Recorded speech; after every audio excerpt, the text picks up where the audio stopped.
Okay. What's going on? What's going on, people? Hey. I'm sorry. I had to intro myself because that's how I feel right now. Tonight. Oh, that's the Falcons' turn. Can you feel it coming in the air tonight? Hell no. What's going on? What's going on, people? What's going on, people? Man, we here, Atlanta Falcons Nation here. This is Friday Night Madness. Plus post-game show. Well, post-game cooler talk show after last night. I'm your boy, Man Kstylz. To my stage left, we got Mr. Mad Mike Sports, the great one. And down here at the bottom, you know him here. He's number one in your hearts. The residential shit talker, LT. And no, not that LT. Not that one. What's I don't know, Kyle. I might need some after the last couple days. I might need. Oh boy, I'm gonna be looking like, hey, I'm gonna tell you, I'm looking at that offensive line coach for the Dolphins a couple of seasons ago. Oh, that boy said.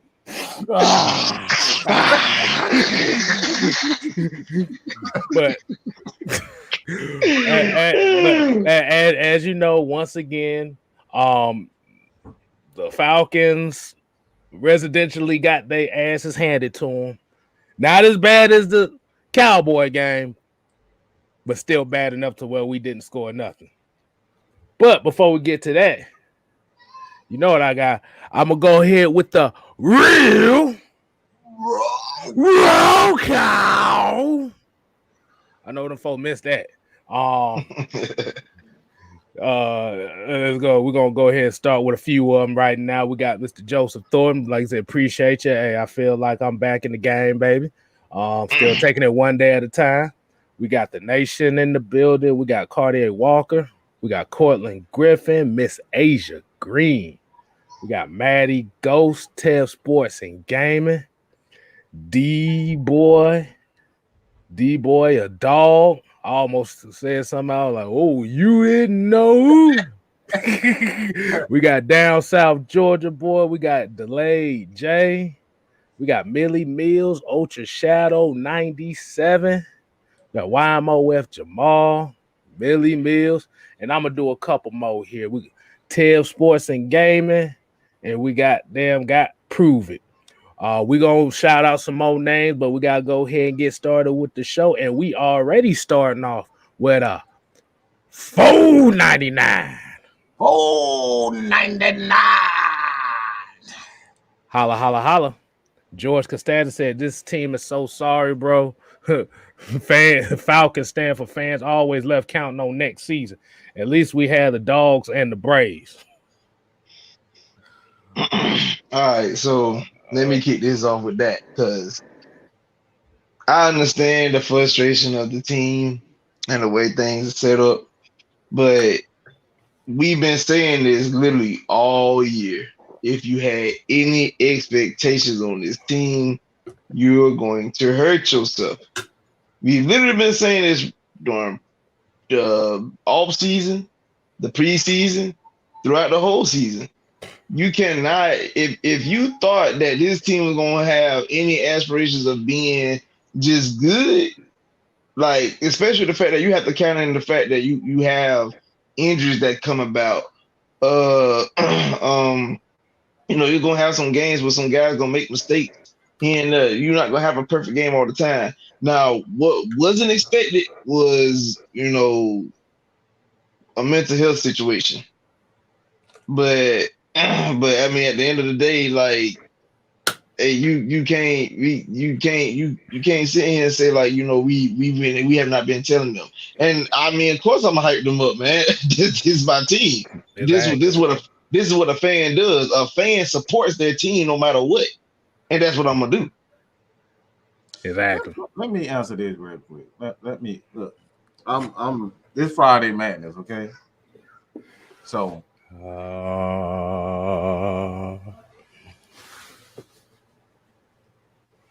'cause That's not what we do around here. I don't fucking turn off the TV because we getting our ass whipped. Real fans, sit your ass down and watch the fucking nightmare. That's what real fans do. Okay. So let's just keep it real. That's not what I do. If my ass, who absolutely despise, okay, if I despise the short ass Stetson Bennett, I can sit up here and watch his ass be the quarterback for the Georgia Bulldogs. Your ass can sit there and watch this damn nightmare, okay? So let's just keep it real. We look. My thing is this is a question I have for y'all. This is the question that I have for people in the chat.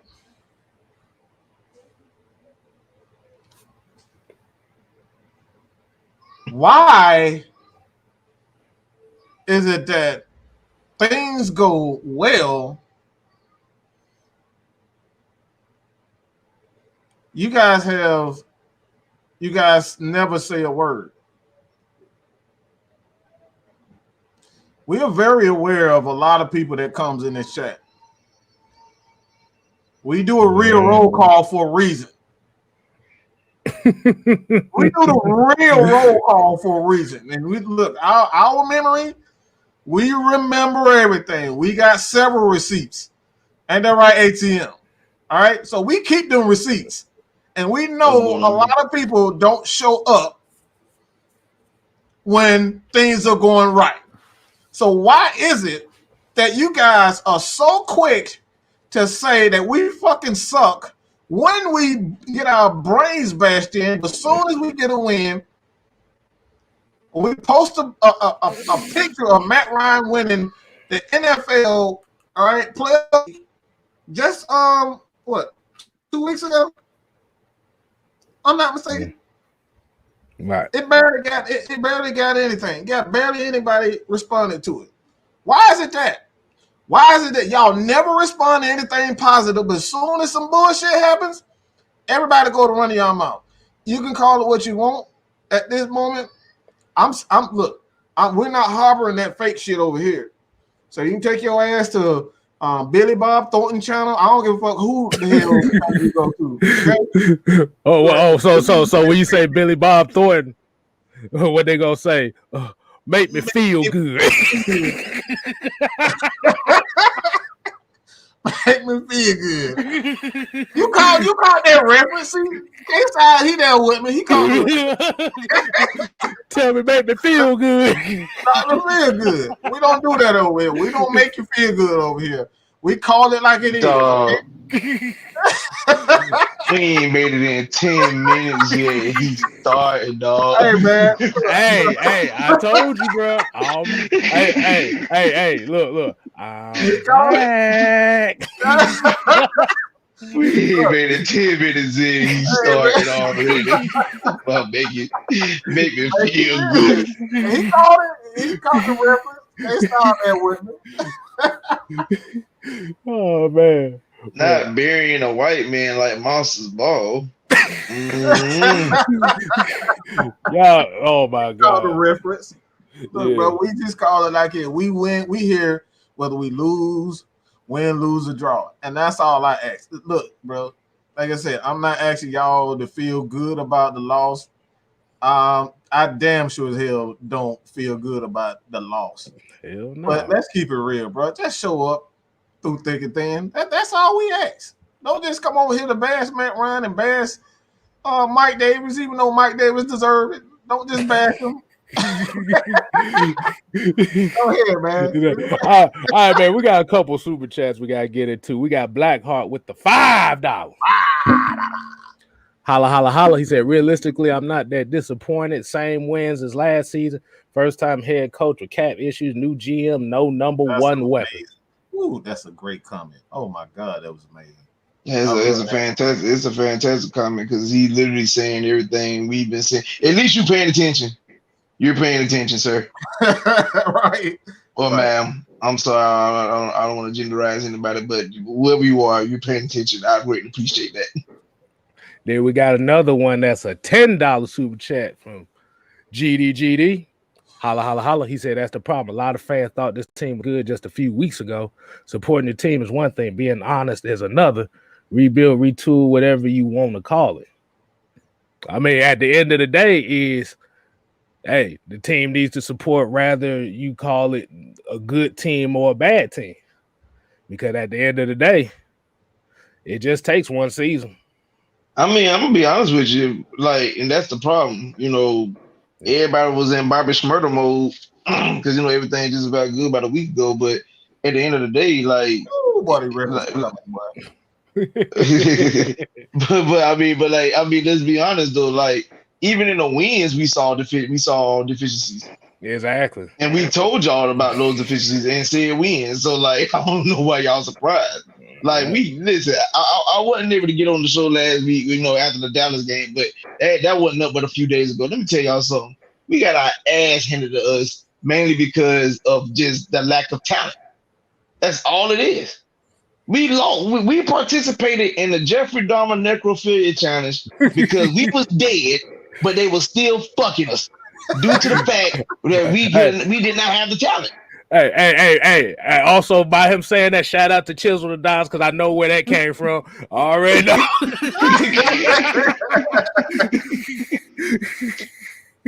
Hey, I don't know. I ain't gonna lie. That's the best description I've ever heard of a team getting blown out. The Jeffrey Dahmer necrophilia challenge. They may be dead, but you still getting fucked. Exactly. But yeah, that's the truth. That's the damn honest truth, man. Like you said, you gotta take the good with the bad, and even with the good, there's still bad that's in there that needs to be improved.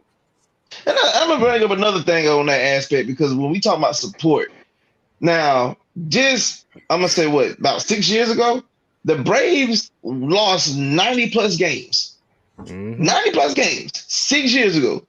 6 years later, what are they right now? They just won the World Series. Okay, then. Hey, man, that's all it takes. When you build your team the right way, that's what happened. Right. Because you saw what happened with the Braves when they tried to get the bomb squad out there, and they were striking out, leading the league in strikeouts for 4 years in a row. It didn't work. But I saw a comment here that was very interesting to me. Let me see, where is it? But basically what he said is he was talking about these shows that we do, and he basically said like he noticed that when we lose, our viewerships go up here. When we win, our viewerships are down here. So what I say about Falcon fans? Y'all love negativity that much? Y'all that miserable in life? I'm just calling for what it is. Because why is it that when we lose, our viewership is up, but when we win it, the viewership is down? Well, I don't want to hear nothing because they ain't bashing nobody. Who cares? Right. Yes, I know Mike Davis can't get past a yard past the line of scrimmage. Hell, my fat ass can run through the ball and get a yard in the line of scrimmage. Oh man. But I'm just saying, but at the end of the day, he plays for the Falcons, so I'm gonna still support him, man. As long as he donning that jersey and they say Falcons in front of it, he gonna get my support, whether I like it or not. I need for him to do his job for us to be successful. Right. But let's go ahead and get into what the hell. Let's just get into what the hell just happened last night. How y'all want to start this off? Y'all want to start talking what we saw differently defensively, or y'all want to go ahead and get to the nitty gritty and talk about this offense and what the hell's been going on the last couple weeks? I just want to start off saying that even though we haven't beat them in the last 20 plus years, still fuck Belichick. I'm just gonna throw that out there. Man, I just know one thing, boy. Without Tyler Davidson out there, I saw. Oh, hold on. We got a $5 super chat by the Grooming Experience. Snip, snip, snip. Shave. Said the defense did a good job for what they have. I'm looking to see where they go in the next couple of years. See, the only issue with the defense right now is you're not seeing the sack. You're not seeing a lot of the sack numbers, because that's what a lot of people are going to be looking at, is a lot of the sack numbers and the turnovers. But what you're really seeing right now is kind of like a bend don't break defense. I mean, because if you actually look at last night's game, didn't they only give up like one touchdown the whole game? They really did. The other two came off pick sixes. The defense gave up one TD the whole game. All the rest was field goals. Yeah. So you're seeing bend don't break, but I think where a lot of people are kind of feeling is they want to see more of the sack numbers. So that's why a lot of people are kind of getting on Dean Pease and stuff like that. But in reality, and this is what I said, we really don't have the defensive players that can really garner a lot of attention to get those type of sacks. Like I said, you saw Mike Pennell out there. You saw the difference they made as far as getting the ball ran up in the middle. New England had to run outside. They ran outside. They legit ran outside. And they took advantage of us lacking the experience for saying like Ogun Deji playing the edge. Like, don't get me wrong, I ain't saying the man trash because he's been very solid. But by the fact that he's not, he has to get the experience. Right. And a person like Belichick, he thrives off seeing inexperience on the field. Like if he know you inexperienced, he definitely gonna attack you all game. That's his thing. Bread and butter. And we got a 20 spot. Black hot. Holla. He said, man, we appreciate you, man. We really do. He said, just because I love this community that's been built, keep up the good work, creators and mods. Yes, sir. Appreciate it. We definitely appreciate that, man. But go ahead, LT. What was you saying? I was saying like Belichick, he thrives off, he thrives off seeing inexperience on the field. So he know where the inexperience is at. That's what he's going to attack. You know what I'm saying? Like that's been his MO. Like I said, and so the fact that he noticed that, okay, we can't run up the gut with them because they got two solid guys in the middle. But let me attack this rookie on the edge because he ain't quite understanding how to set the edge yet. On top of the fact that like you gonna mess with his confidence because he don't know how to set the edge. So now his confidence is wavering because he look like, dang, I keep giving these big plays and he gonna try to do everything he can to make sure he's doing stuff right. But what people don't understand is when you think too much in football is when you have to make the most mistakes. Because you should be really just flowing. You should not be thinking too much when you playing a game of football. You should just like read and react. That's your guy. That's the main thing. But by him having those big plays that has happened, so he ain't reading and reacting anymore. He's trying his best to make sure he sets the edge. And like I said, that's how big plays end up happening. So like I said, that's all Belichick really did. It just when they ran the ball, they thrived off the lack of experience on the edge. Mm-hmm. How you feel about that, Mike? How you feel about what he just said? LT? Yeah. I wholeheartedly agree.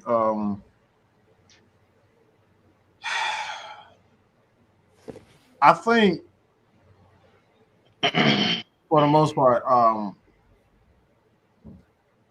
the Falcons, they have players on each level on the defensive side of the ball. The problem with the defense is just the lack of depth. And we're seeing now that Trash Holly needed to stay his ass off the field. Because the defense looked so much better. They forced them to go outside. And we saw that Like they really the Patriots running game didn't get going until the end of the game was pretty much just out of whack anymore. The momentum had just totally switched, and they just rode that momentum. So the Falcons play excellent defense. They play excellent defense, and I'm all that punk, all that all that nonsense about Dean Pease don't know what the hell he doing. He proved everybody wrong. This dude is playing with he's literally playing with guys who are young and inexperienced. He playing with house money, like you always say. He playing with house money. He's playing with this right now. You hear that? That's it. He's playing with quarters right now. He gave up. This Patriots literally scored like 40 points last week. Do we forget that? Against the Cleveland defense. Mm-hmm. They literally mollywalked them folks. Top 5 defense. Top 5, and they scored 19 against us last night. Like offensively, dog. That shows you. Man, for our defense gave up 28 the previous week or 30 something points. We had a block point. I think it was 29 they got. Yeah. Yeah, so they gave up 20 plus, against within the first half against the Cowboys, just for them to turn around and only give up 19 against the Patriots, like you said, who just blew out the Browns. Like, come on, dog. Like, that's improvement. Mm-hmm. And think about what you just said. Do y'all realize what he just said? As we talking about building a team, we're talking about the Browns as a contending team. Mm-hmm. Think about how long the Browns have been bad enough before they got this. What? But just 4 years ago, they went 0-16. That's actually what I wanted to get into because I had I don't know. Take it from me, Kstylz. I want to say it was the 2017 season, but I'm not sure. Cause I'm trying to think. Deshaun Kaiser was that quarterback, so it might have been 2016. Let me see. I think it was 16, 17. I know it's one of those. But that's kind of what I mean. It's like it's gonna take patience. 2017. So okay, I was on the. We was gonna get it right one way or another. Oh, no doubt. You know me, dog. We got to stay on point. Exactly. We got a $4.99 super chat. George Costanza, holla, appreciate it. He said Detroit and Atlanta both lack talent right now. The difference is the Lions play hard for Campbell. Almost wish we hired. We trash, not gonna lie.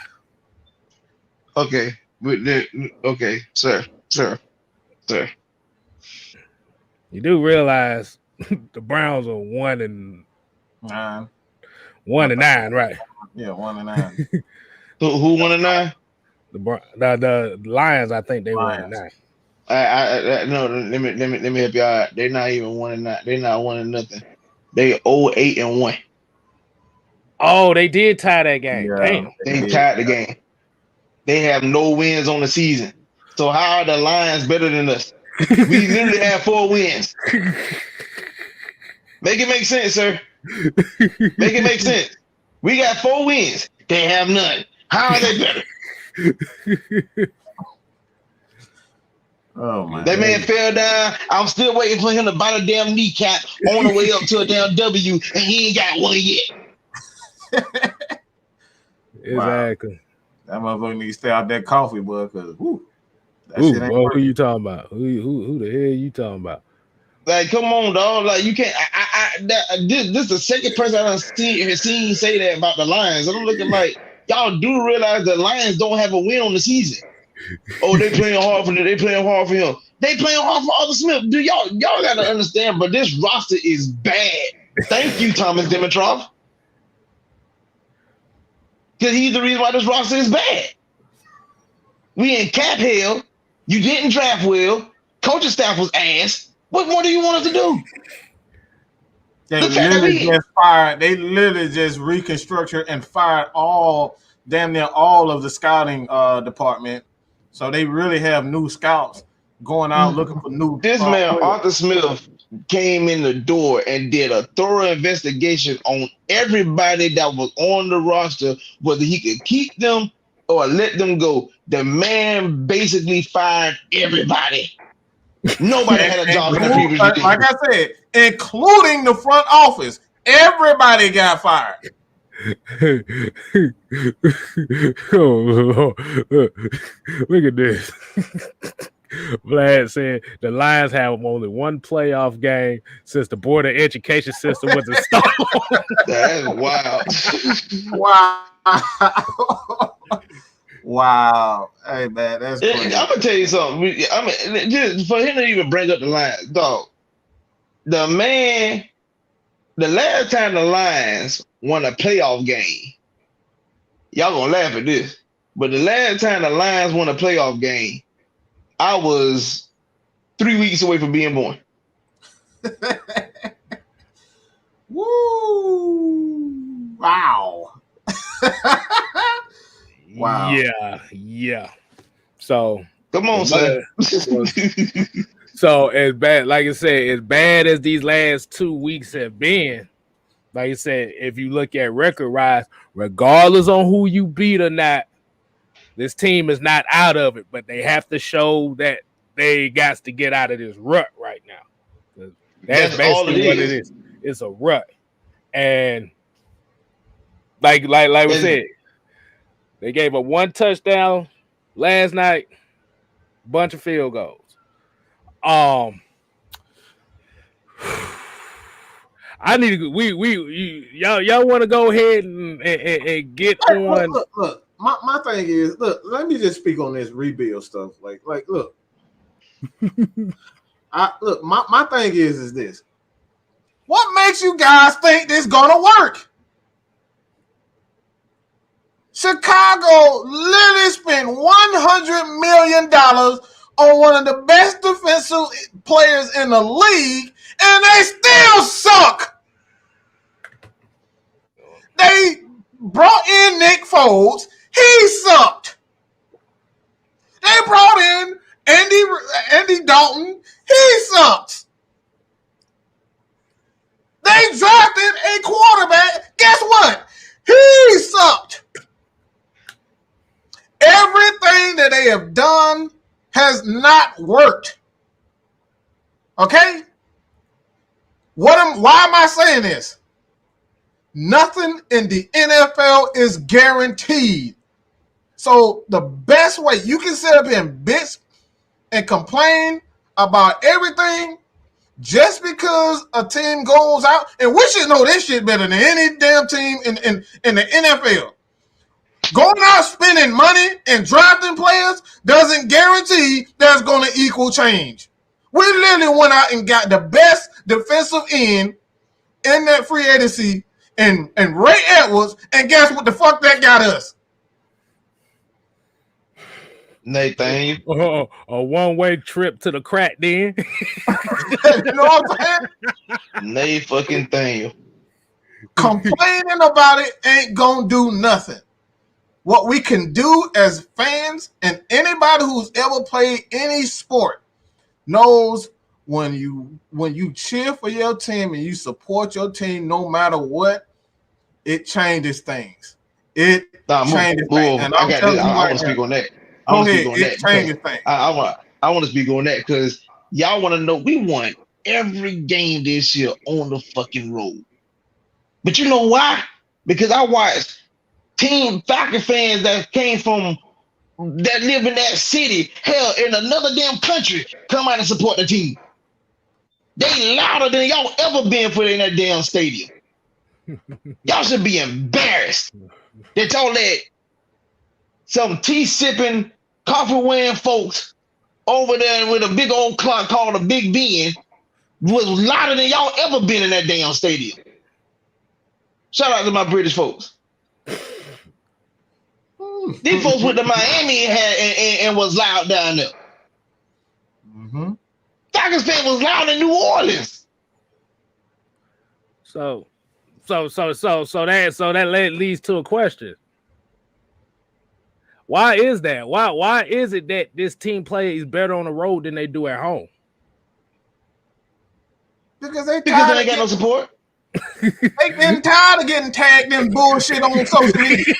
Let's just be real. They see that bullshit y'all be tagging them in on Twitter.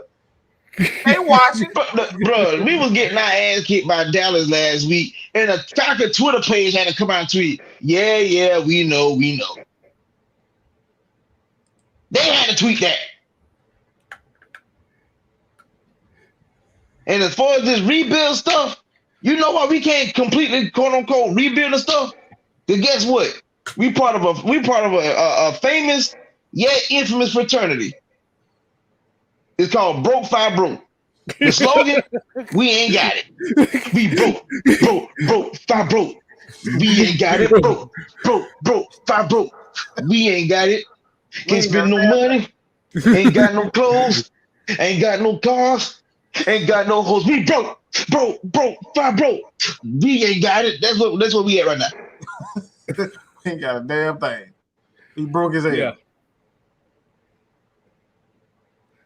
But I want to hit this one right here. It said, why do y'all believe people want to come see no production? If that's the case, you can't be complaining about it if you don't want to see. If you ain't going to support it. Why the hell are you even a fan if you all you want to do is see? And look, I'm not even talking about just going to the game. I'm just talking about watching the game in general. Why in the hell are you a fan? If everything that you want to see is pluses, there's going to be failures. I'll be honest with y'all. Y'all always be good. Y'all weren't showing up when we was winning. I'm just saying. What's the point of even being a fan if everything we got YouTube. All you can do, you can look at YouTube all damn day and see all the touchdowns, all the sacks, all the interceptions. If that's what you want, that's what it sounds like to me. Where it say go just where it say just go to the NFL YouTube page and just look at all the highlights. And watch all the highlights. Shit gonna be bad.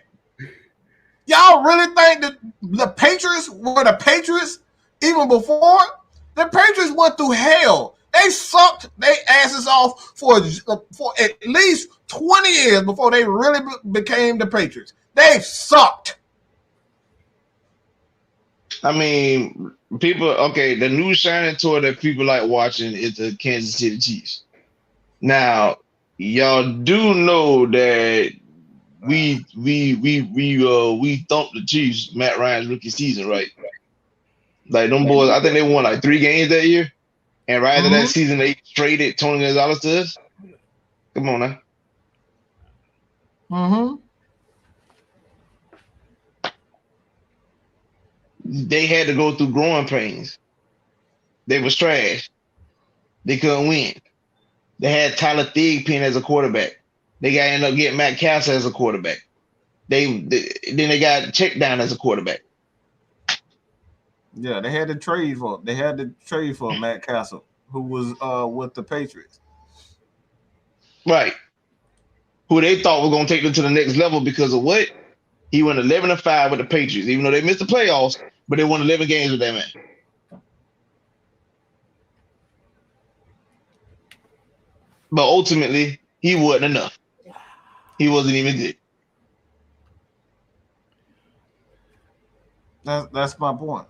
Like I said, man, I will never understand the mentality of who wants to see a team play bad. I just don't look. Shit ain't gonna always be good. That's my thing. Shit ain't always good in your life. Shit, sometimes who hires a coach before a GM? First of all, the GM that we got is basically here to help fix this damn hellhole of money problems that we got right now. That's why Terry Fontenot is here. And he know how to bring in quality free agents. Just because someone announced that the coach was hired before the GM doesn't mean the GM wasn't fully aware of the coach. If you understood what that means right there. They just look. They knew they was going to be working together. Okay, Just because they announced the coach was hired before the GM doesn't mean that they wasn't aware of each other. I'm glad you said that because now I think about it. Like now that I think about what you're saying, folks do realize that Arthur Smith team got eliminated in the wild card weekend, and Fontenot team got eliminated in the divisional weekend. So the head coach got announced early because he was already at the house early. And Kyle then the next week was hired before we even hired Dan Quinn. Kyle Shanahan was hired before Dan Quinn was hired. Dan Quinn didn't get hired until after they lost the Super Bowl.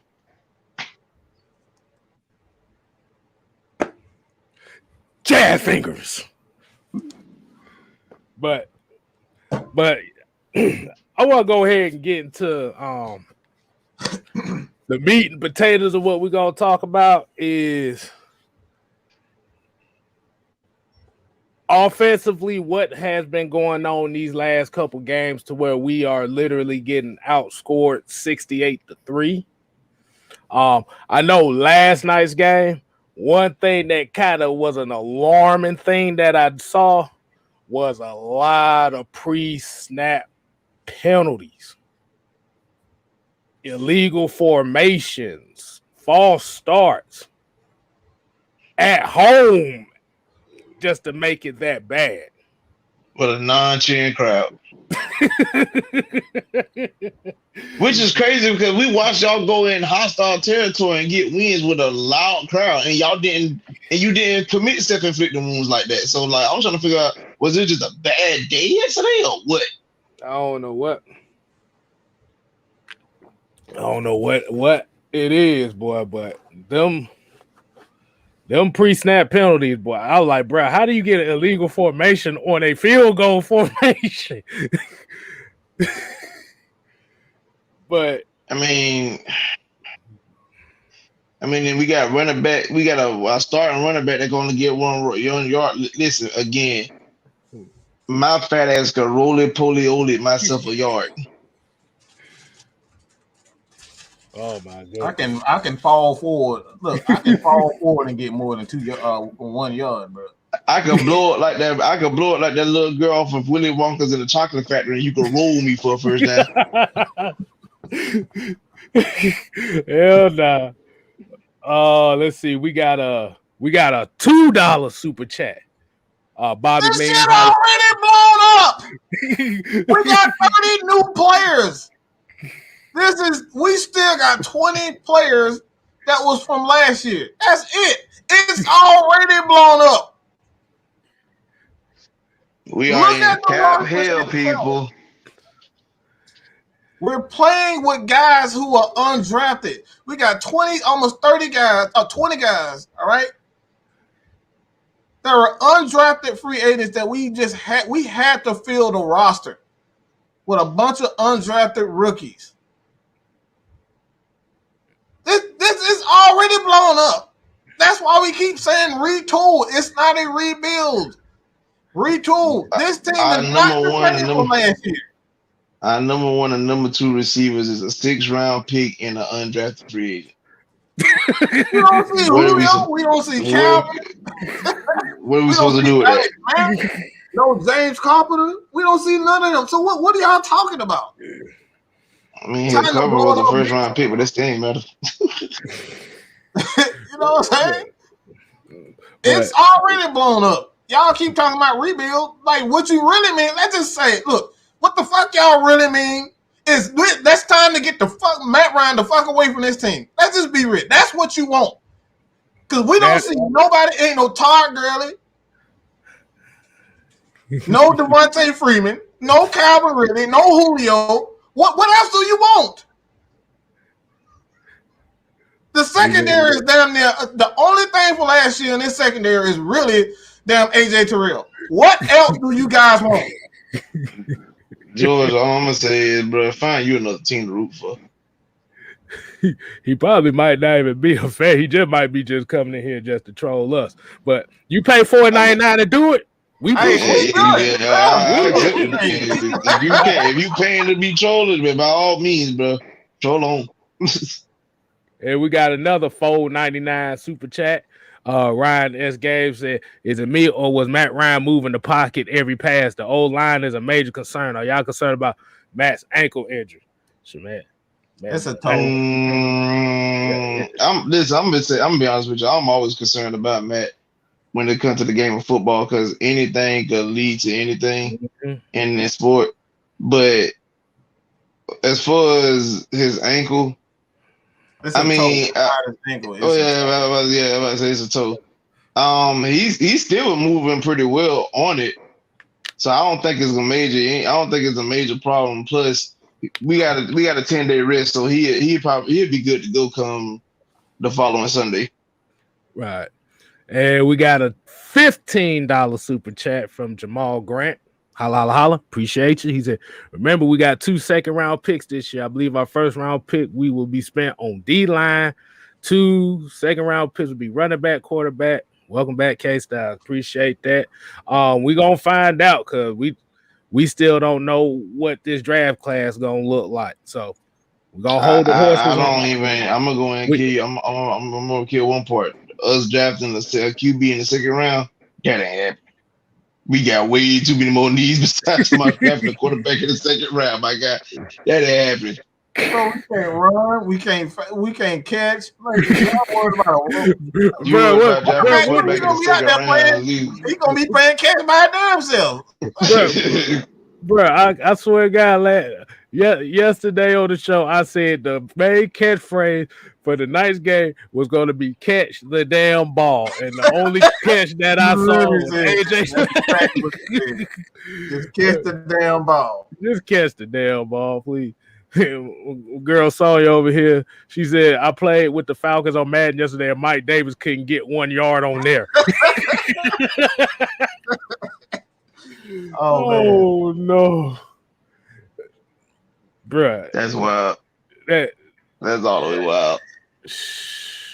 But yeah, man, I'll just looking at going back to that comment when talking about moving the pocket. I mean, hell, we got a $2 super chat here. The Grooming Spirit said first round pick Jordan Davis. He too special. It would be nice. It would be nice, but he too special. He gonna be gone. Don't even get your hopes up. Don't even get your hopes up. Oh hell.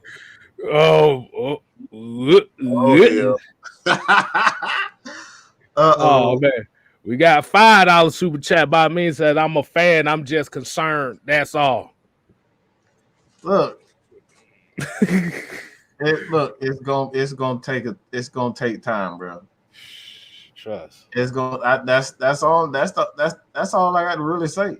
It's gonna take time, bro. There's no fast way to win a championship. There was a fast way to win a championship. The Rams would have been a champion already, but they don't have Sean McVay for what? Last 4 or 5 years, and this dude they done spent and gave away damn near every draft pick they done ever had, and they still ain't won the championship. If they don't win the championship this year, then like I said,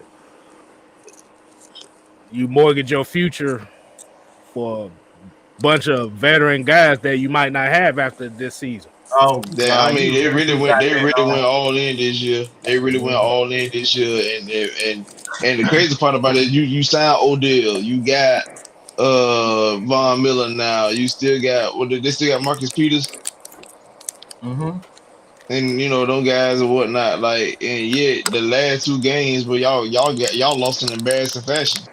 Like, come on, dog. All right, Chelsea, what's going on, homie? What you got for us? What up, goddammit? There you go.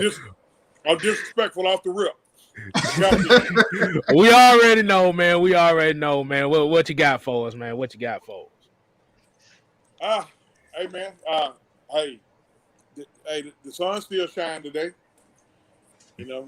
We had a lot of folks, had some motherfuckers on suicide watching all that stuff there. I mean, life goes on, right? I mean, you woke up this morning, you took your morning piss. Oh my God. Hey, the sun still shine today. What y'all cats got going on? What's happening? We about to get into what has been going on the offensive side of the ball the last couple games, and like, do we feel like these players on offense is kind of pressing because we getting a lot of these offensive penalties, and that's kind of like and a lot of drop passes, almost like these guys are mentally trying to I don't know if they mentally trying to do too much or they folding under the expectation right now because, like I said, there's a lot of talk in the streets. I think it's a little bit of all of that, man. First of all, man, a lot of people gave the O line hell, and for good reason last night. Matt got his ass destroyed. But you got to, hey, are you glass half full or are you glass half empty? It is just all about how you are. Meaning, McGarry and Lindstrom, they first round picks. Hennessy, what was he, a second round pick? Well, the way he played, he's a third round. Yeah, the way he played, he's a third round. Just hold on, hear me out on this. You got 4 guys up there that ain't got 3 years of experience, and at the end of the day, anybody, any of us who some kind of way know anything about the game of football, that position right there. If you're an O-lineman, that's the toughest to learn. Some people are fast learners. If you're not one of the, if you're not that Panay Sewell type guy, or but you got to think about it. It's been a lot of alignment that's been drafted high that go bust. Mm-hmm. But the light bulb got to come on. The light bulb comes on quicker with some guys than others. See, a lot of people, I've heard a lot today, like we need to revamp the whole offensive line. And I asked one question. I said, "Why? So we can be looking like this 2 years from now? Because we waiting on some more motherfuckers to get it together." At the end of the day, I think we just gotta wait on them cats to get it together. Now, I was thinking about something earlier, Mike, after I talked to you. Last year, here's a suggestion. Last year, Hennessy played guard, right? He played guard because Matt was still here. He played mostly guard. He played mostly guard. Yeah, he looked a little more comfortable playing guard. My suggestion would be, and I'm not the Falcons brass, but my suggestion would be is don't throw away his center duties, but I'm thinking more along the line. We already know Jake pretty soon gonna start getting long in the tooth, and Mayfield is a natural tackle. I'm saying just slide Mayfield over once Jake, start moving his way out the door, move Hennessy back over the guard, and go out there and get a veteran center, a serviceable veteran center, and just draft his replacement. What y'all think? Yeah, I mean, that sounds like that would be a plan. But like you said, right now, I know right now Mayfield has really been playing well at that guard spot right now. I know he didn't play well. I mean, this past game, they all got abused last night. Yeah, they all got abused. Yeah. I mean, I heard somebody say Jake had a good game. I said, when? Where? What game? Man, they ran a power. Listen, bro, straight up, they ran a power over there. And you run a power meaning you got tight end help, a possible receiver, fullback. Right. You may have a pulling guard or whatever. And boy, man, I think it was Gallman. They ran a power over that man. Shit, I don't know who that damn big grease ass country cone fed ass boy Dallas got up in that was killing. What that boy that was killing Henderson? God damn, like big. Are you talking about from last night? Boy, that motherfucker. Christian Barrymore. That country strong. Christian Barrymore. That country strong. But listen, that's Alabama right there. I'm gonna tell you, man. I felt bad for Henderson. But I ran back to replay. I was like, man, goddamn, man. I said, man, guess what? I said, I'm gonna get Henderson. I got to get Henderson A for effort. He damn sure tried. He was trying. He didn't quit, but he got destroyed. That boy handled Henderson. He really handled him, man. So I mean, and I think Hennessy he's still catching on to having to snap that damn ball and deal with that pressure. I think that's a lot on him. I wouldn't mind seeing him just moving him back to the guard position, just bringing in a veteran. I think we need a veteran at center right now too. As a person that plays center, I tell anybody, but that is not easy to do, to snap the Hell ball and no. be in position to Hell they're ready no. to the block and stuff. That is not easy. A lot of these guys make it look easy because they've been doing it for so long, they done excelled at it, but it is not an easy task to do, to snap that ball and get in. You got to snap it, and like I said, it's always that, because a slight hiccup could lead to a fumble. So you got to make sure when you snap it, your QB secured it and whatnot. Like I tell people all the time, but it's not as easy as they think it is. And then you also got to think with the center, you got to learn how to make the line calls. You got to learn how to read the defensive. That's a lot on that kid, man. That's a lot on him. That's a lot. I ain't making excuses for him, but they just what it is, man. That's a lot. That's a lot on him.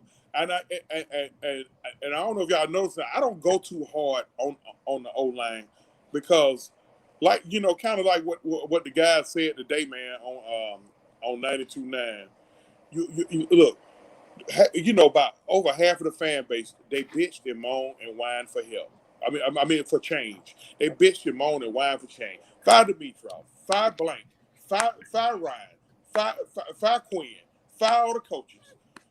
Then when they start making those moves and bringing new motherfuckers in, now you want everything to go from zero to hero.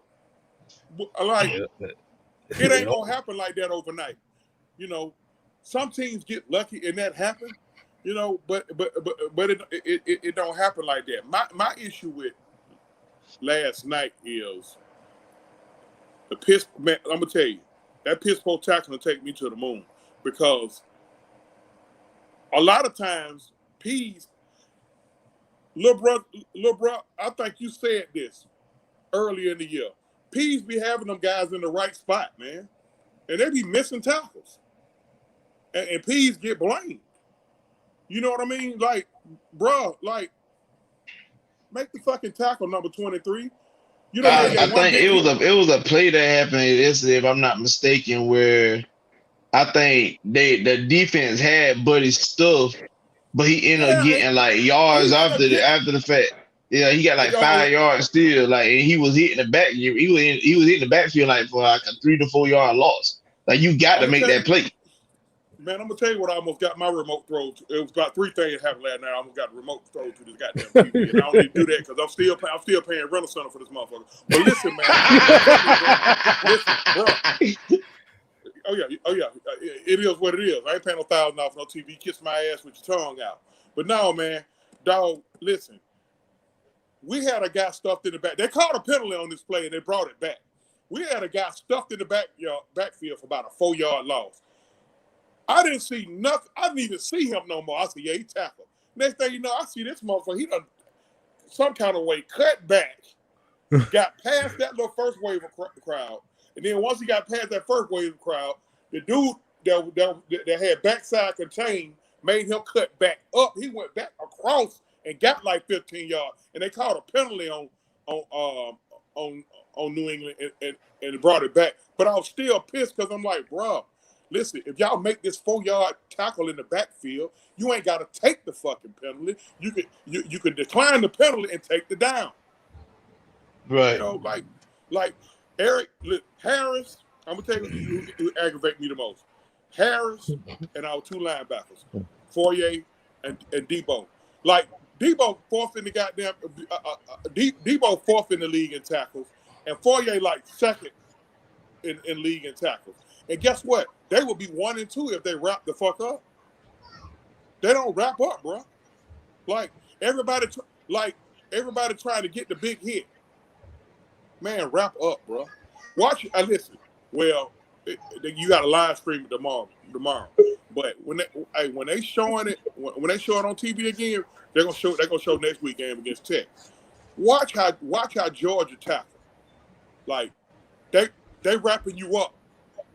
And they're hitting you, but they wrapping you up. Let me ask you this, Big On. Go ahead. First of all, I meant to say this. Why exactly are you wearing the Liberty? If you did not, tell everybody why. The reason why you wearing the Liberty. I was looking at it. A kid that's near and dear to me. I coached him ever since he was 4, all the way up until he got into high school. He's a quarterback for Liberty, kid named Malik Willis. Malik is number 1 or 2 on everybody's board at quarterback. So I'm representing Malik. Fuck Liberty. I'm representing Malik. Because anything you see me, like, it's 2 things that I wear that's not Georgia or Atlanta related. I wear this Liberty, and I got a Detroit Tigers pants and shirt set because one of the kids that I coach was drafted by the Detroit Tigers, and he sent it to me. So other than that, man, it's to the casket drop with me, baby boy. It's to the casket. I don't take issue with that question at all. This is another question I got real quick. Hey, Mike, before you get to that question, let me just hit this $5 super chat been on the screen for a while. Then my boy, let's get it, GA. Shout out to him. He said the offensive line has been an issue for the past 3 seasons. Let's just be real. Chauncey already kind of hit on that, and so we ain't gonna really say nothing too much on that. But go ahead, Mike. I just wanted to go ahead and acknowledge that. Do you personally believe it's still bad habits from the Dan Quinn era? The reason why Debo and Fourier are struggling with their tackling? They learn how to tackle a little league ball. I can't even put that on Quinn. Wrap the fuck up. Wrap up. Like, I can't even charge Quinn. I can't even charge Quinn with that crime. I could charge him with that crime for allowing it while he was here. If you saying that, okay. But I mean, like, I be looking at Arthur Smith. I be looking at his facial expressions. Boy, I'll be honest with you. Arthur Smith last night, he had a goddamn what the fuck I done got myself into. Like, and I like how candid he do his interviews. Like last week when Dallas, after the Dallas game, you know, somebody asked him about why he was shaking his head. He said, maybe I was shaking my head because I shouldn't have called a play. He's not, he's not going to throw his players under the bus. Now, he'll jump in their shit, but he's not going to throw them under the bus. And a lot of people in our fan base, they just so thirsty to waiting on this man to throw one of our athletes under the bus. And I think we all know who that is. But I woke up today, man, and believe it or not, I had a good feeling about the Falcons. I don't know if it's this good weed. This good medicine I be taking. This good medicine I be taking. I don't know if it's that, but for some reason, we are live, man. We are live. Excuse me, audience. Excuse me, audience. I have PTSD. And I have anxiety real bad, and I need my medicine. Okay, excuse me, audience. Everybody out there, man. Thanks for checking in. I'm sorry, but I mean, I had a good feeling about it. I don't know why. I had a good feeling. We just in a 5-day span, we got outscored 68-3 or 58-3. That's all they've been talking about. 58 or 68-3. And for some reason, I got a good feeling about the situation. Because, like I was saying earlier, I know, gonna laugh at me. That's fine. No. I'm about to say, at the end of the day, I only scored 3 points the last 2 games. See, I think us not scoring 3 points, it's not due to our inability to do something right. To do something right, we just couldn't get out our own way. I mean, because we all know our offense can score.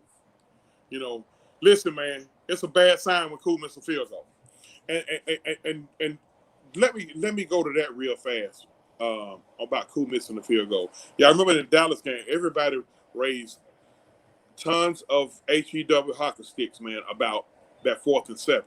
Well, if we kick the field goal, those are 49-yard field goal. All right. Last night, there was a 50-yarder that he missed.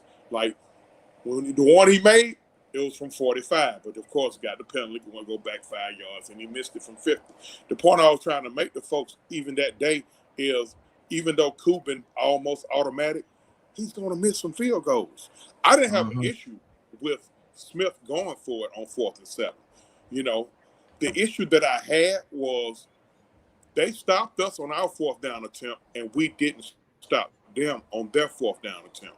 That's the issue that I had. Man. And then, hey, hold on. We got somebody else in the back. What Tyrone go? He coming back? Yeah, I believe you. J Rock, what's going on, homie? What you got for us? Man. Oh, you want thoughts on the game or you want the good news first? Well, what good news we got? The good news is thank everybody, the whole AFN that's been supporting us. We have made it to 50 followers on Twitch. Finally. Yes, sir. Now, yes, sir. Man, that's y'all don't know how long that's been a struggle, man. The next thing. Hey man, y'all cats been putting in work, man. Big ups to y'all, man. And I'm glad to be part of the crew, man. Every single one of y'all. I'm glad to be part of the crew, man. Y'all cats been putting in work, man. I've been checking out y'all cats for a long time. And you know, y'all cats don't get enough credit. You know, y'all really get a lot of negative stuff come at y'all, man. And man, you know what? That's a good thing and a bad thing. That's okay. I'm glad. Yeah, we get our look some days, and then a lot of people like to say bad stuff about us. But like I said, even in this loss that happened last night and then the week before, we still gonna get on here and give y'all a show no matter what. That's why they just want to hear what we gotta say when we lose, and then when we win, they say what they want to say. We still gonna do what we gotta do. But what I will say is keep following on Twitch, yo. It's gonna grow even more and more and more. I ain't trying to just stop at 50 followers. We're trying to keep it going. And once we keep it going, my partner over here to my right here, that emoji is gonna be on and popping. You heard me? We already got it. Shout out to Noah. We gonna make this man even more famous. So, we appreciate y'all. But if y'all want my thoughts about last night, oh man, don't put no cut on it, bro. Go on and spit on it. Yeah, let them know. Let the folk know. Go on, spit on it. I mean, this therapy. This therapy really. If y'all really want Matt Ryan to survive another 4 to 5 years, y'all gotta fucking protect him. I'm sorry. That's the first time I ever dropped the F-bomb on here, but y'all gotta fucking protect them. Yeah. They got to. There is no way I should ever. Last night was just bad, and you can just tell. And I mentioned it before. We don't have really like big X Factor guys. Those guys that we have in there, Zacchaeus and Gaze, those are just gadget guys that are good for certain downs. We don't really have that. All we have is Kyle Pitts, but you seen what Belichick did. Once he took that out, it's like, oh, shoot. And we ain't got no running game. And y'all do realize, I know a lot of people saying that, Matt Ryan's terrible, da-da-da-da-da, and the line can't protect. If we don't have a consistent running game, it's not going to take a whole lot of pressure off the quarterback. We have to have a good running game to take the pressure off the quarterback. That's just... Are we still doing this zone running scheme crap? Like I have an issue with that. I have an issue with it. I get the times change, but at the end of the day, man, you got to be strong in the trenches. So that means you got to some kind of way have some semblance of power. I looked at our line last night when they came onto the field after a punt. I said, damn. I said, Matt about as big as 3 of them boys. Like I'm talking about, like if you look at Matt, I look at Hennessy, I'm like, damn, bro, look, I know he weighed 300, but his 300 looked different from, a 300. You know, he got a small 300 on him. And Jake Matthews, his 300 look way different from Jordan Davis 300, who's playing college ball right now. Hold on, Jordan Davis is 360. But I get what you're saying. Yeah, that's a whole nother beast right there. Yeah, and you know what killed me last night? Also, what I didn't understand that damn that 3rd and 1 where we decided to run, pass the ball instead. We could have gave it to Keith Smith or somebody, sneak it to somebody, but no, they want to. Yeah, I mean, I think we did it. We ran the ball on the 4th and 1, and we got stopped. So I kind of see why we passed. But that was later on in the game, though. No, I'm talking about. Listen, man. I think what took the air out of us was we had Keith Smith in the game in an I formation on 3rd and 1. We handed out to Smith. They stuffed Smith, and for some reason, the coaches brought Keith Smith off the field, left Quadra Allison back there, had him sitting 5 to 7 yards deep, and with no lead blocker on 4th down. And yeah, Quadra got a lot of ass on him, and he probably could have bowled somebody over, but your line is already getting beat up. To me, that should have been a compact type situation. Sometimes it ain't even about, and all of y'all know this, especially if you played the game, sometimes it ain't even about tricking the other guy. Sometimes it's about, okay, look here, it's 4th and 1. We need to win this game. Look, bro, hey, Coach, we coming right at you, Coach. Y'all gonna have to stop it. I'm bringing. Hey, we going jumbo. I want all them tight ends we got on the damn field, and Keith Smith and Quadri. Right. Hey, Quadri, you run up Keith. Hey, same thing we were told when we were playing little league, or with me in my case, I coached too. Hey, I used to tell that tailback, I want you to run up his ass. I want you to damn this smell his, you know, we got to build up. Hey, 13. yo. Run up. I need him to think that you like him.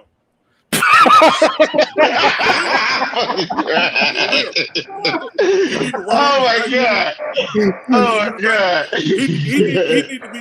He need to be coming back to me saying, "Hey, Coach, what's up with why are you doing?" Because that's what I told him to do. That's what I told him to do. I mean, can I be honest on that 4th down play though? Because I don't think people saw it on the replay, but when the play could have been like Austin could have got the first. But as soon as he took the handoff, one of the biggest issues about it, he kind of like had a stutter step, bro. Like, what that boy name is, bro? The DT for New England, Christian Barrymore. Yeah, Christian Barrymore. But he already had Hennessy in the backfield. Like literally, by the time Quadri caught the end off, he already had Hennessy in the backfield. Matter of fact, they showed it. They showed it from the sky view from that play. I'm talking about. I mean, by the time Ryan put his hand out and Quadri cuffed it, but Hennessy was already 3 yards behind. I said, "God, dog, boy." Hey, if you play O-line, there's a saying that says you're supposed to stay low and fire off the ball. That's just automatically when you play O-line or you play D-line, you're supposed to hit it. If you did the boards drill, when they made you get that 3-point stand, you stood up, you was getting drugged out. Man, I need to hear. I'm gonna tell you something. Hey, listen, we get a lot of penalties, and a lot of our penalties to me is due to a little bit of what y'all said earlier. They pressing, they butthole getting tight. But sometimes, hey, I need to hear about a personal foul. Unnecessary roughness. Then when they show the replay, Hennessy, because he's getting tired of getting going into a cornerback back. That man sending Hennessy into a cornerback back pedal, bro. Hey, I need to see what Hennessy done grabbed the man by his man region, bro. Oh my God! You got to have that mentality in them trenches, bro. You got to have that mentality. You got to do what you got to do to gain an edge in them trenches. Look, bro, you you right play about that. position. You got to get a little greasy. Now, if you get a 15-yard penalty for that, I'm gonna pull him over and say, "Come here. I appreciate you trying. You can't grab the man nuts." Come back here now. Come back here. Next time, don't get caught. That's exactly what they said. That's exactly what they said. No, that's what they tell you. Listen, my D-line coach used to tell us all the time, bro, when you play on that Trent, when you on that line, you got to be the dirtiest player in the game. He was not lying. Hey, listen, man. Hey, any of y'all besides me, I know I am, old enough to remember a cat named Conrad Dobler? Yeah, I heard of him. Pull him up. Hey, whenever y'all get a chance, pull up Conrad Dobler. That was probably the most nastiest. He was a nasty cracker. I'm gonna use the word cracker. He was a nasty, man.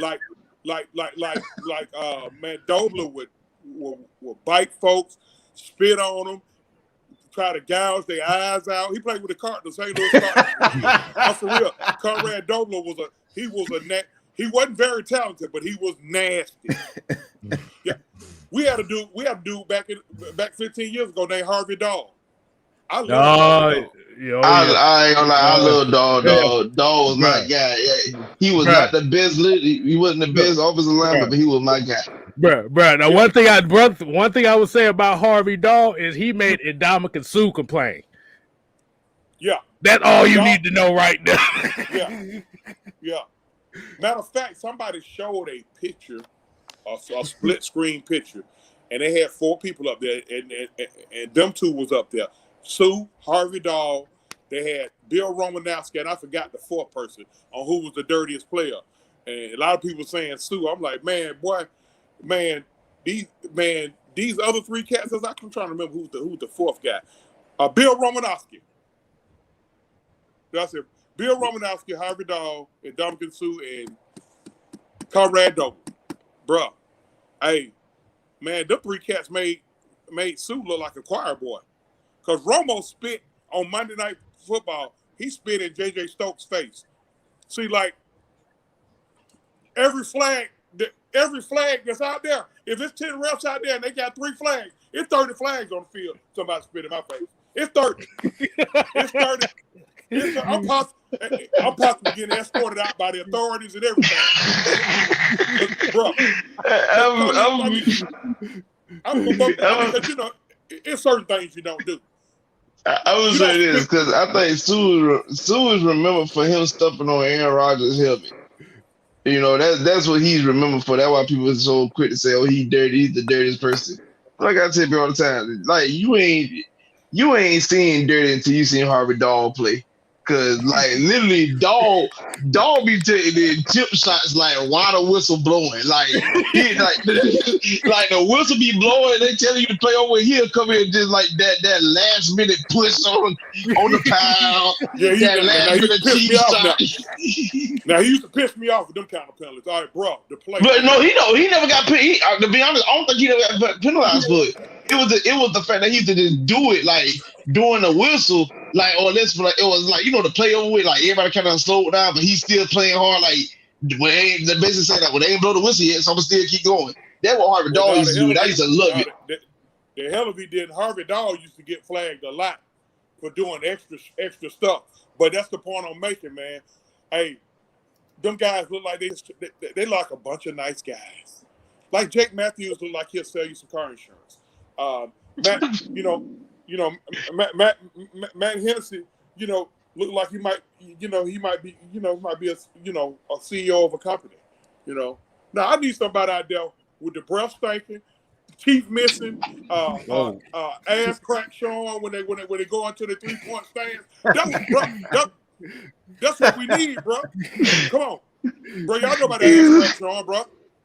When you go into that 3 technique, you can't even pull your pants up. That's what we need, bro. We need nastiness, but man, we got too many nice guys, man. We got too many nice. There ain't nothing wrong with being nice. He's trying to make us the dirty birds for real. Listen, but if that's what's gonna lead to us winning games, dog, we got to do that. Exactly. Let me tell you something. I always reference the Detroit Pistons of the early 90s.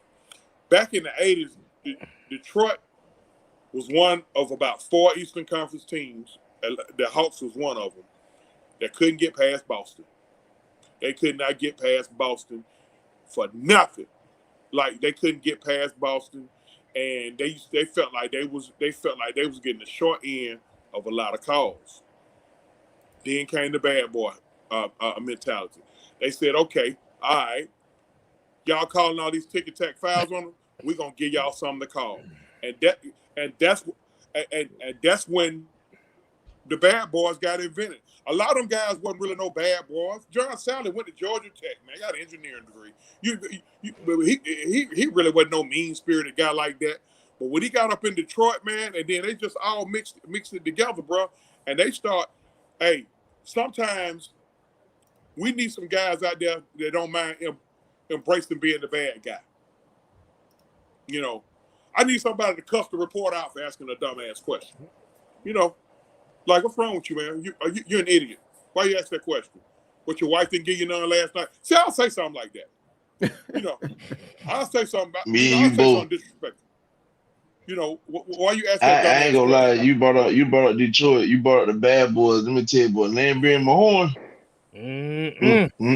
Now, Them I'll boys, be honest with them boys were like the Dudley boys. Hey, let me tell you something, bro. Some of that stuff that they were doing was very, very over the top, but it got results. They got them a back-to-back title.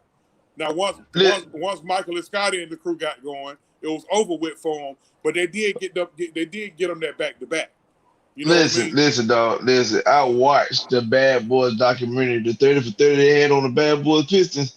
Boy, the first time I seen them boys play, like just looking at it, I watched Jordan in mid jump shot form get snatched out of it. I seen that. Hey, like Jordan was in mid jumper and they just snatched this man. Like, God. They didn't care, boy. They had specific rules for Jordan. It was like, Joe okay, Dumars, Jordan. all them boys, yeah. Like, oh, Let Jordan me tell coming y'all in. something, man.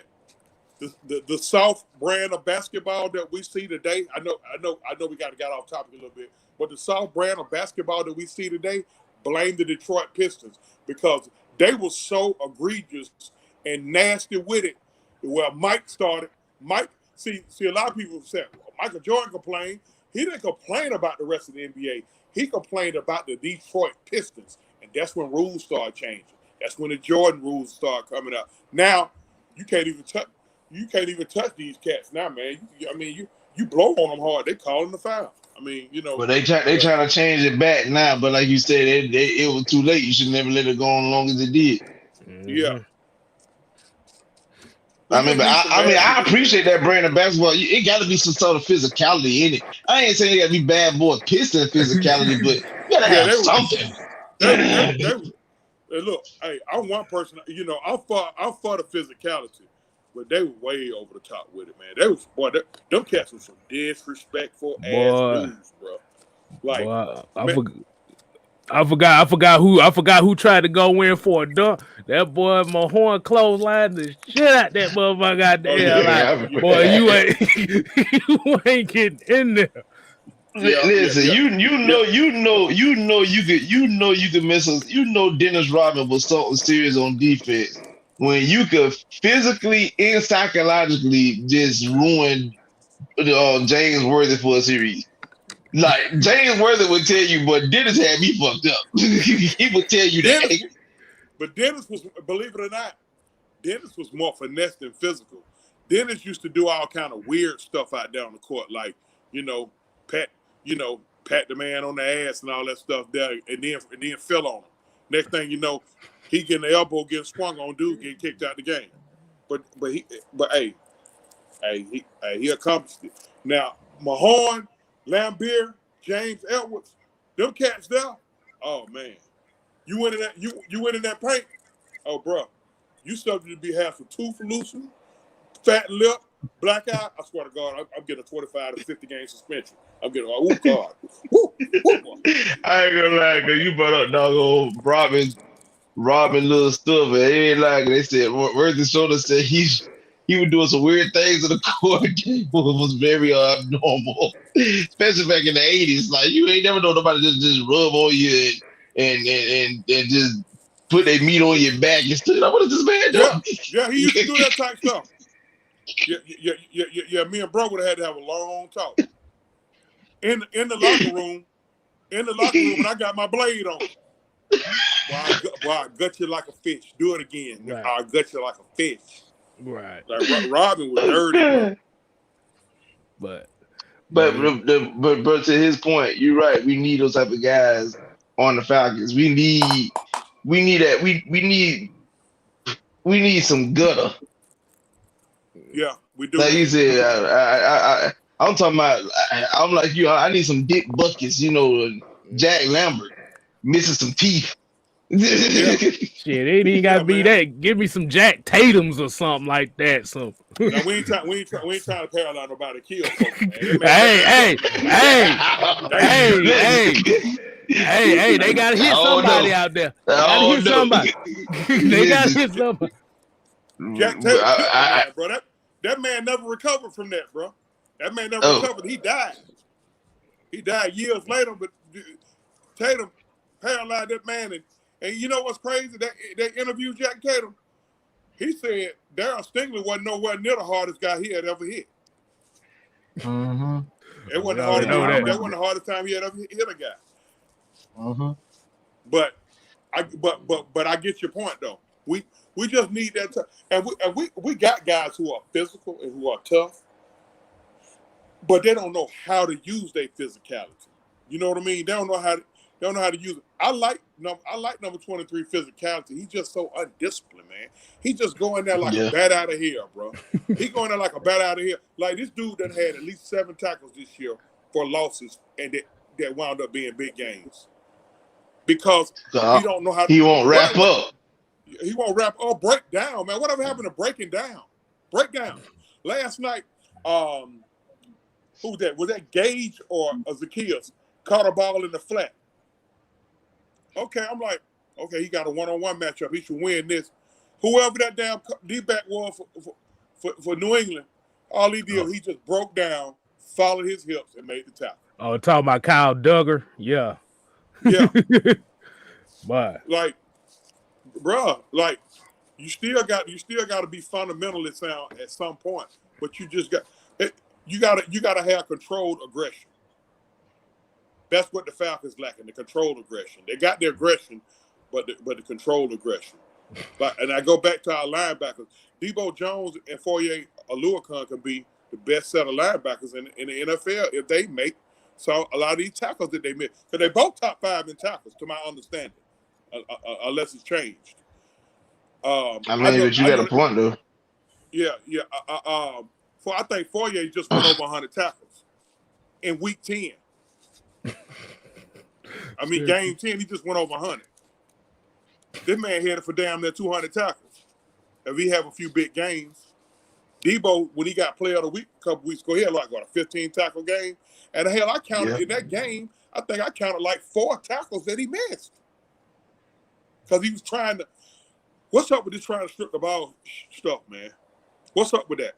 What's up with that? That's that Dan Quinn habit. They've been doing that. But I take that back. They was doing that even when Mike Smith was here. I used to see like William Moore used to do that a lot. Those guys were not here with Smith. That's a Dan Quinn. That's Dan Quinn.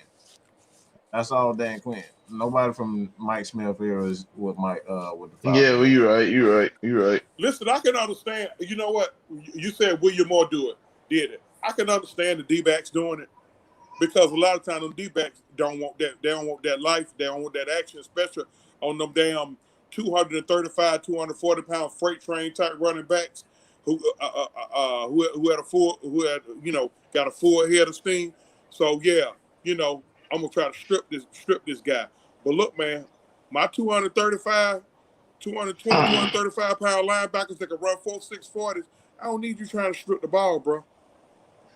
I don't need you trying to strip the ball.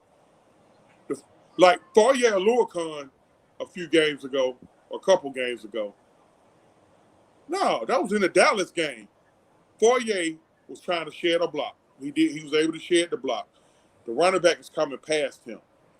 Instead of Foye just wrapping him up right there and making the tackle, and maybe the dude foul for 2 more yards, Foye let the dude go past him and spent 6, maybe 8 yards trying to strip the ball. TV almost lost. Rennelson ain't gonna give me another. Mm-hmm. I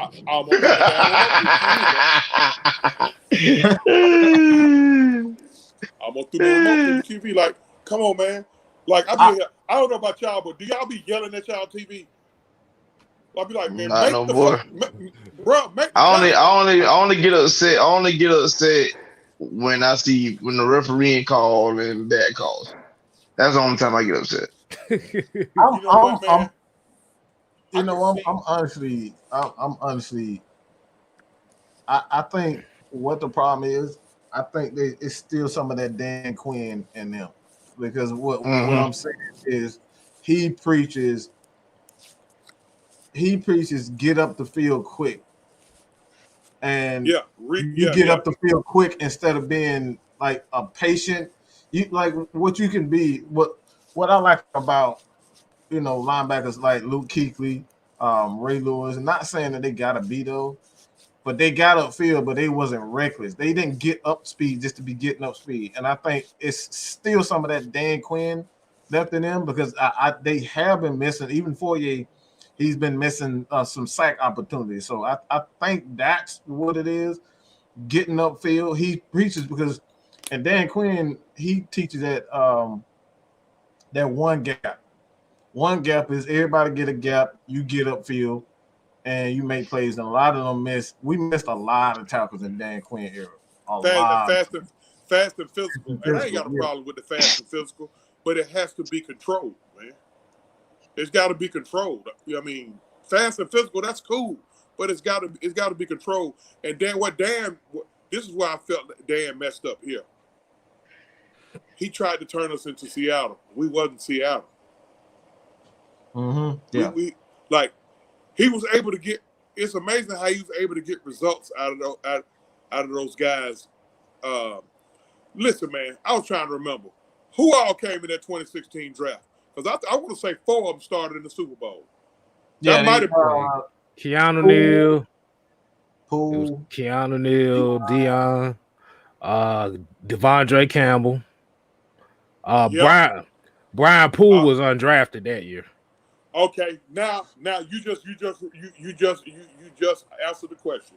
So it was Poole, it was Campbell, Debo, Keanu Neal,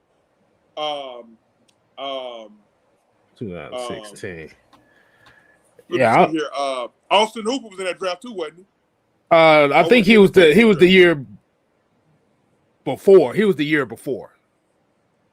But I think Austin Hooper came the year before. As far as what he got, I think that was Dimitrov's best draft, because you had 3 or 4, or maybe 4 or 5 of those guys started in the Super Bowl. But that was a good. Hooper was drafted in 16 as well. Oh, 16. Okay. I was tripping. Yeah, that was a good draft, and I try to tell folks. A lot of people looked at Dimitrov's last 4 years and called his whole 12-year tenure bad. Honestly, his 12-year tenure wasn't bad. He was just bad them last 4 years. Like after we left the Super Bowl, it's like he said, "The hell with it," Hey. I'm a definitely have to disagree with you on that one. Boy, that 2012 draft class said a whole lot to me right there. Exactly. That whole 2012 draft class was out the league by 2015. Well, they was out the league by 2015, but you got to think like with them GMs, you got to really grade them in.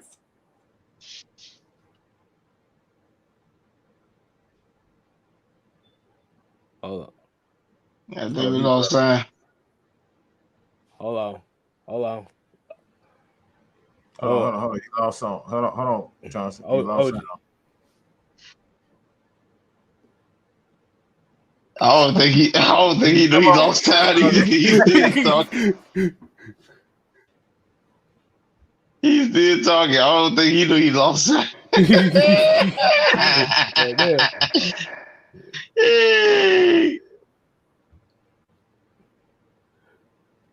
But yeah.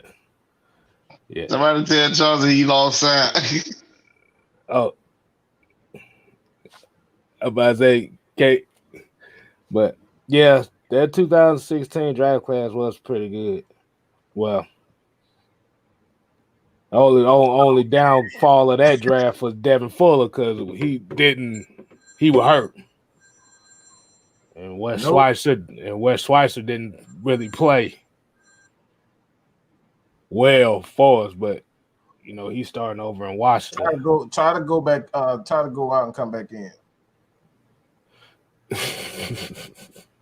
Chevis Jackson. Somebody say Chevis Jackson. I'm like, oh God.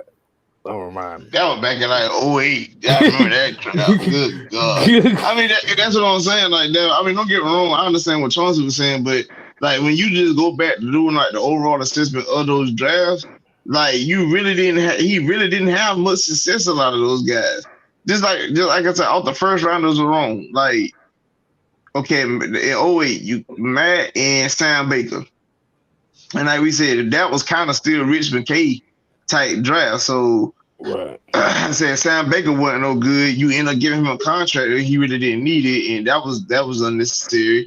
The next draft you drafted Pierre Jerry. Yeah, that worked out. The following draft we drafted Sean Witherspoon. He couldn't stay healthy. The year after that we got Julio. I mean that did work out. Despite the stuff that happened towards the end of his tenure here. 2013, you brought in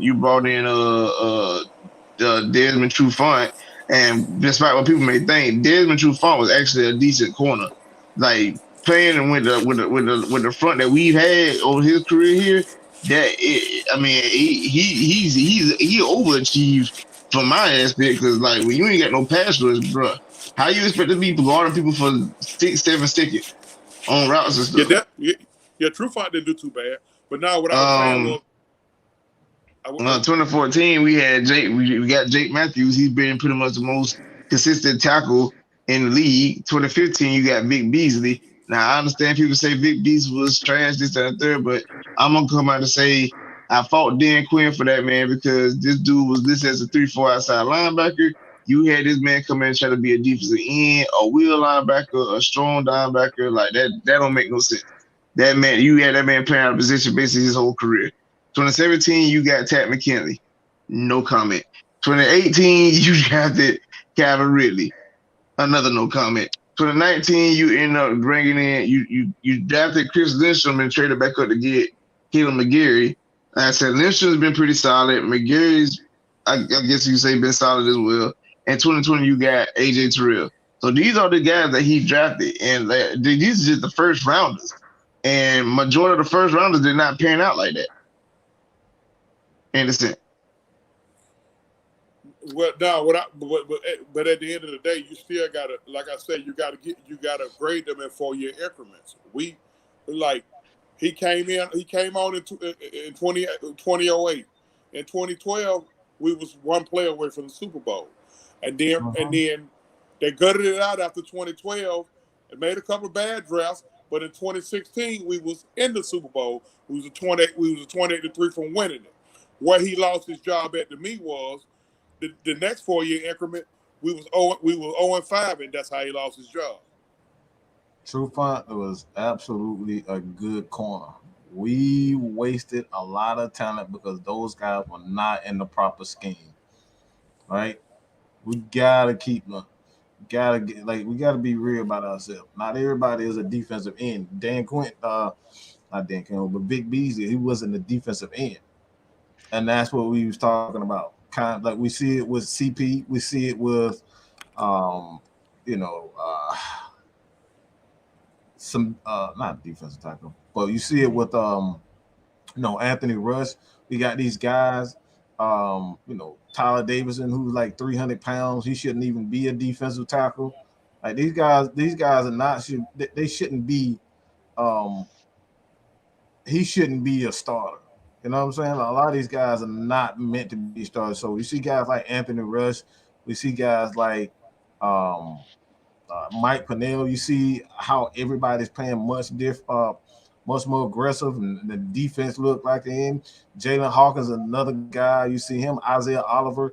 He comes in, start playing with Dean Pease, and this dude look like he's dang near Pro Bowl corner. So a lot of these guys just weren't in the right system. Man, when we lost Oliver, that hurt, bro. Mm-hmm. Like that hurt. That hurt when we lost Oliver because Oliver was playing well. And see, when you got a depleted roster, last thing you need is for anybody to go down. It don't have to be a major player. It could just be somebody who's just holding their own. Like you lost Oliver. Who else we lost on that defense? We lost somebody else on that defense, didn't we? No, that's about it. You talking about major injury? Nah, that's about it. We lost Dante Fowler Jr., but I don't think nobody want to count.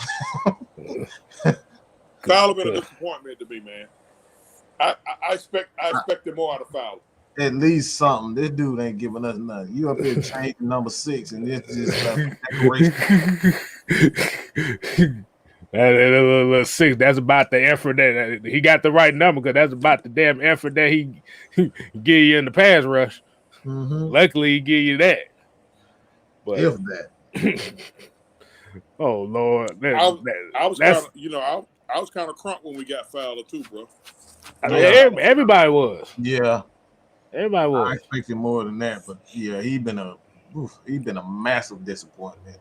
Right, but it just come down, like you said, just come down to it. Guys are just not performing up to task, and that's been the main issue. Man, since Big Abe left the building, bro, we done had some bad luck with defensive ends, bro, with edge rushers, man. Since Abraham left, we had like, and people said, people raised all that hell about, how we draft. Do these folks realize that we done spent like maybe 3 or 4 first-round picks on defensive ends? Mm-hmm. Yeah. In like the last 10 years? Dude has been terrible, man. Thomas Dimitrov royally screwed this organization. In the trenches. You think so? He's been the one constant these last 10 years. Matt Ryan been here 14 years. He first got here with Matt Ryan. He was hired when he was hired when Dan Quinn. So it was 2015. And Abraham, he played at least from 2000. It was like 8, I believe. I believe it's 2008 with Abraham. Did he screw this organization, or did he just he lost his faith? I honestly think I don't think he screwed the organization. I just think he just lost his steam. Sometimes the ship the ship that ran its course. That's what I thought it was with Thomas Dimitrov. Because again, if I'm an owner, if I hire a guy, just y'all just stay with me on this. If you're the owner and you hire a general manager, and your team is one player away from the Super Bowl within 4 years, and then in the second 4 years, you're in the Super Bowl, he kind of did his job. Whether even though all his drafts didn't go right, he still drafted Ryan. He still traded to get Julio. He still brought in Gonzalez. He didn't bring in Abraham. Abraham's already here, wasn't he? He was already here. Yeah, he was already here. Yeah, again, back to that glass half full statement I made. It's just all about, everybody sees stuff through different lenses. I don't think he. When I be hearing people talk about how terrible he was, I'm like, damn, I don't think he was just terrible. Now he probably had a couple. Listen, man. The reason why I say that because guys have left. A lot of GM, like when Scott Pioli came here, he came here to be an aid to him, and when he left mainly because of he could not get on the same page with Thomas Dimitrov. And when you got not only Mike Smith, who was having those exact same issues personnel wise, trying to get the guys that he wanted. We saw the exact same issues with Dan Quinn.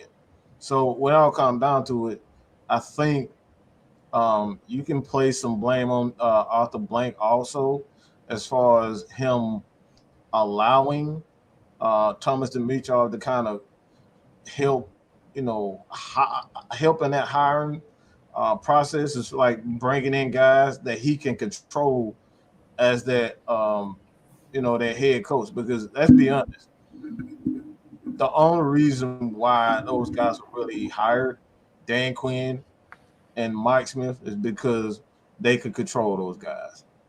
And at this point, like if they really want change, they gotta be like Arthur Smith, Dean Pease. They gotta be the type of guys that like they're not gonna listen to TD. They're not gonna listen to they're gonna have some friction. Like we need some head coaches that's gonna cause some friction. We're gonna hear them. It's like we need to hear some stories. The Arthur Smith ain't he going back and forth with whether it's Rich McKay or Arthur Blank, somebody. We need to hear something about some headbutting with our head coaches. Listen, man, for quite some time we haven't had that. At the end of the day, man, it wasn't them type guys up for the job, man. Listen, this wasn't the most attractive job, bro. You know what I'm saying? So folks wasn't beating the door down. Folks with name, they wasn't beating the door down to come to Atlanta. That's why we always had to hire hot shit coordinators, because we really couldn't get that Bill Cowher, that Bill Parcells. I think Parcells was still up and running then type of coach. That Mike Tomlin type of coach. You know what I'm saying? Tony Dungy. Hey, they wasn't beating. Listen, man. A lot of folks. I hate to bring this up, but a lot of folks got off that Atlanta train after that Vic shit stuff. Excuse me. Straight up. Hey man, this football team was a mess then. That's why all these fans who think this football team a mess now, because we done got outscored 6-8-3 in the last two games. Bruh, that wasn't nothing compared to them. This city was a mess. Because their favorite son he really screwed himself, if you ask me. Mm-hmm. Absolutely. And boy, this city was up in arms. And man, that wasn't the most attractive. Hell, we had a coach quit on the job, bro. Bro, Bobby Petrino, guess what? He in the same boat with Kyle gonna take a shit a hand. I'm telling you. He in the same boat. I'm gonna tell you what, I see any one of them cats. I'm starting to get me a good old aggravated assault charge, bro. Straight up. I'm slapping it, bro. I'm slapping one of them cats, bro. But you know what? I'll give Petrino a pad, tell him to go. But I'm gonna tell you something, bro. I want to do something till they go take a shit a head cat, bro. I still do, bro. Because I'm gonna tell you something, man. I really and truly believe Holmes tricked that Super Bowl off to get Jimmy Garoppolo. I really believe that. Yeah. All that, because you gotta look at all this stuff that was going on, losing the playbook on media night. Why you got the playbook with you, bro? At the media, yeah.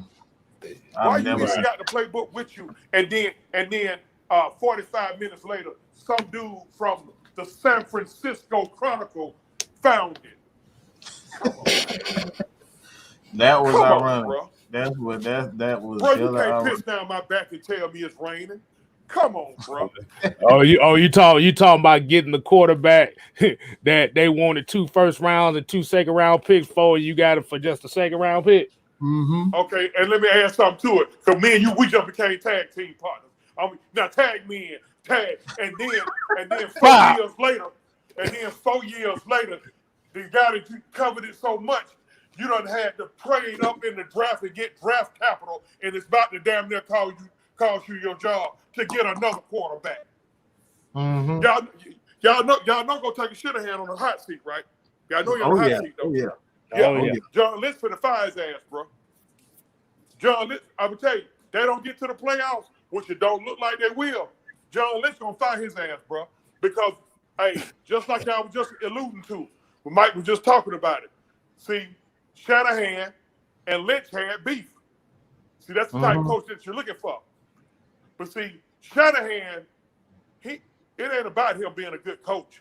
He's just an arrogant, cocky individual. He arrogant. Hey, that's the cleanest way I can say that. Because I can say it real afflicted and messed up. But Holmes, Holmes he arrogant, bro. He's super arrogant. He was so arrogant to where when he first got here, and I know y'all remember this. Remember when Roddy White was complaining about getting the ball? Mm-hmm. And Roddy White last year here, Roddy White was complaining about getting the ball. Him and Roddy was beefing. So we played a game here against the Washington, the artist formerly known as the Redskins. The artist formerly known as the Redskins. That's the game. Robert Alford had to walk off pick to the house. Mm-hmm. Okay, the first, I forget how many plays. I think the first 4 or 5 or 6 plays. Yep. Were passes to Roddy White, and he arrogantly and anally did that to prove his point or whatever point that he was trying to make. See, I ain't like him then. Straight up, I want to put them Vine City boys on them then, bro. I want to call the City boys down in Vine City. Hey, man, y'all catch that cat coming on out. Hey, man, y'all rob that cat, everything. Carjack them. Bro, straight up. Stop. Hey, yeah. Go to the house and gangbang his wife, bro. I do, bro. I got bad thoughts about that cat, bro. I got bad thoughts about that cat. And then, bro, boy. Bro, let me tell you something, bro. And then hold on. And then when you hear from reliable sources what was said on that headset, on that 2nd and 12 from the 24-yard line, on what was said on that headset, on when he was asked by the 2 Mats, Ryan and the head coach for the Green Bay Packers now, LaFleur, are you sure? And his response was, just run the effing ball. Yeah. Just run the effing play. Yeah. Boy, I swear to God, bro. Please, boy. I've been able to see him in College Park or Old National Highway, Discount Mall, something like that. I swear to God. Ooh, boy. Where my pistol at? I'm going to find my damn pistol. Oh, we still on that. We still on NFL. No. Oh, we still on that. Okay, my bad. Yeah. My bad. Atlanta Falcons Nation. My bad. Hey, I'm about to say, don't pull the tools out on them yet. Ain't nobody deserve that. Y'all. I'm the rough around the edges guy. I'm a little bit I'm worse than Mad Mike. And we already know how bad he is. He is. He is a demon.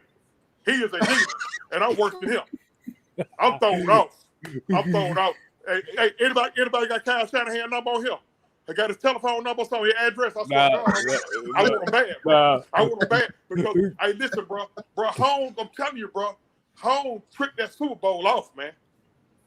He tricked it off, and dumbass Dan Quinn allowed it. See, I will slap his hair out back on his head, bro. He'll have hair. I slapped that. That's Stone Cold Steve Austin looking like something. No, we can't call Stone Cold. We call him Gilbert for a reason. Yeah. Or him too, Gilbert, because he allowed it. And see, Dan. Here's the issue that I had with Dan.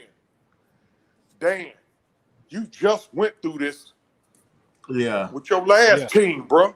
Mm-hmm. Dan, you just went through this. Pete Carroll ass got tight, and instead of handing the ball to Marshawn Lynch, he has Russell Wilson go back and throw a quick slant on the goal line. A quick slant on the goal line where everything's kind of bunched up at. You know what I'm saying? We already know. We already know what and that was. They didn't want Marshawn Lynch to be the hero. You know, a lot of Seattle fans saying that. You know, they didn't want Marshawn Lynch going to Disney World. Now he on about 4 commercials now. How about that? Promoting Subway, all that stuff. So guess what? I'll trade all that in for going to Disney punk ass world, bro. I cussed again. My bad. And look at Russell Wilson. And Russell Wilson, and they turned the team over to Russell Wilson, and his wife is busting it open online now. So, just saying, boy, bro, don't get me to talk about her. Let's not do it. And then let's keep it football. I just had to throw that little quick one in there. We go keep it. But that just I used to bodyguard Rocco. Rocco, that's who kind of helped. Y'all, this the OG, all right? This is the OG right here, boy. Yeah, I used to bodyguard Rocco, and Rocco helped bring Future along. So I'm kind of familiar with that situation a little bit. Old girl was she was community cut up, bro. She was community. But let's get back to football. My fault. My bad. My bad, Atlanta Falcons Nation. My bad, Atlanta Falcons Nation. I told you I'm gonna throw it off with. But like you said about with Dan Quinn is like you already knew. Yeah, he had been through that, bro. Dan had been through that, bro. Like, come on, Dan, you been through that, damn it. You been through that. How you let that happen on your watch? Now, boy, I wish I was there. Boy, that couldn't have been me. I'd be like, hey, home. Where you at? Oh, he in the booth. Hey, bro, bro, man, call time out, man. Call time out. Bro, what is you doing, bro? Man, bro, what is you doing? Man, hey, look here, man. Hey, man, run that damn ball 2 times, and we gonna make them use them damn timeouts. And then, Matt, you get your Uncle Fester. What? Oh, Matt Bryan looks just like Uncle Fester. And he just sat there. Uncle Fester. No, you talking about no? Hold on, I gotta do it right. He just sat there and watched it happen. You already been through that, and you just sat there and let it. Come on, bro. And guess what? And then when Kyle go take a hand, when it tucked his tail and ran on to San Francisco, guess who was there to take the heat? Damn it, Dan. You and company. Now I'm gonna tell you, if there's one problem I got with Matt, everybody know I love Matt to death. You know, it's a bunch of guys think we in a relationship. I already know where you're going. That company guy, we didn't need Matt. At a certain point, Matt, you got to come out of that company guy stuff, bro. Yeah. That was your mother. You the best player in the NFL that year. If it was any time, you could have said, "Hey, man, no, time out. Hey, Dan. Hey, this cat gonna be gone tomorrow, bro." Look, I would have got greasy with Shanahan. Man, this cat gonna be gone tomorrow, bro. Hey, we running the ball, man. Are you gonna object to that, bro? No. Listen, man. They could have took a knee. They could have took a knee twice. Hey, you got the writer said they could have jumped off sides. They could have jumped off sides on purpose. You know, they could, bro. I'm just like, no, hey, man, come on, bro, come on, man. Like, no, I agree. Talking about one dude told me, a dude who is not favorable of Ryan told me, maybe he was just trying to give Matt his shine. Man, you better Really? get out of my face. Bro, you better get out of my face, bro. bro, if I do something to you, bro. But you better get out. Ooh. My fault, Atlanta Falcon Nation. My bad. My bad, Atlanta Falcon Nation. Please don't. Yeah, y'all don't start watching these folks on account of me. Y'all don't start watching these folks on account of me. These folks tuning into your crazy ass. That's what they do. They enjoying everything.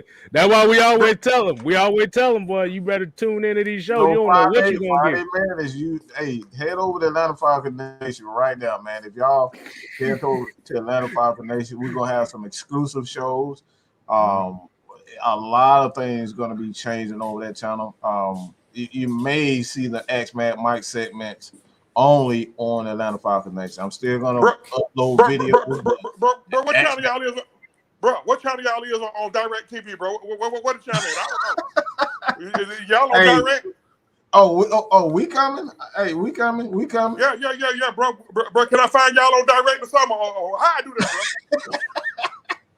I'm for real, man. I don't know how to do all that. See, Atlanta Falcon Nation, I ain't good with all that Twitter and all that stuff there.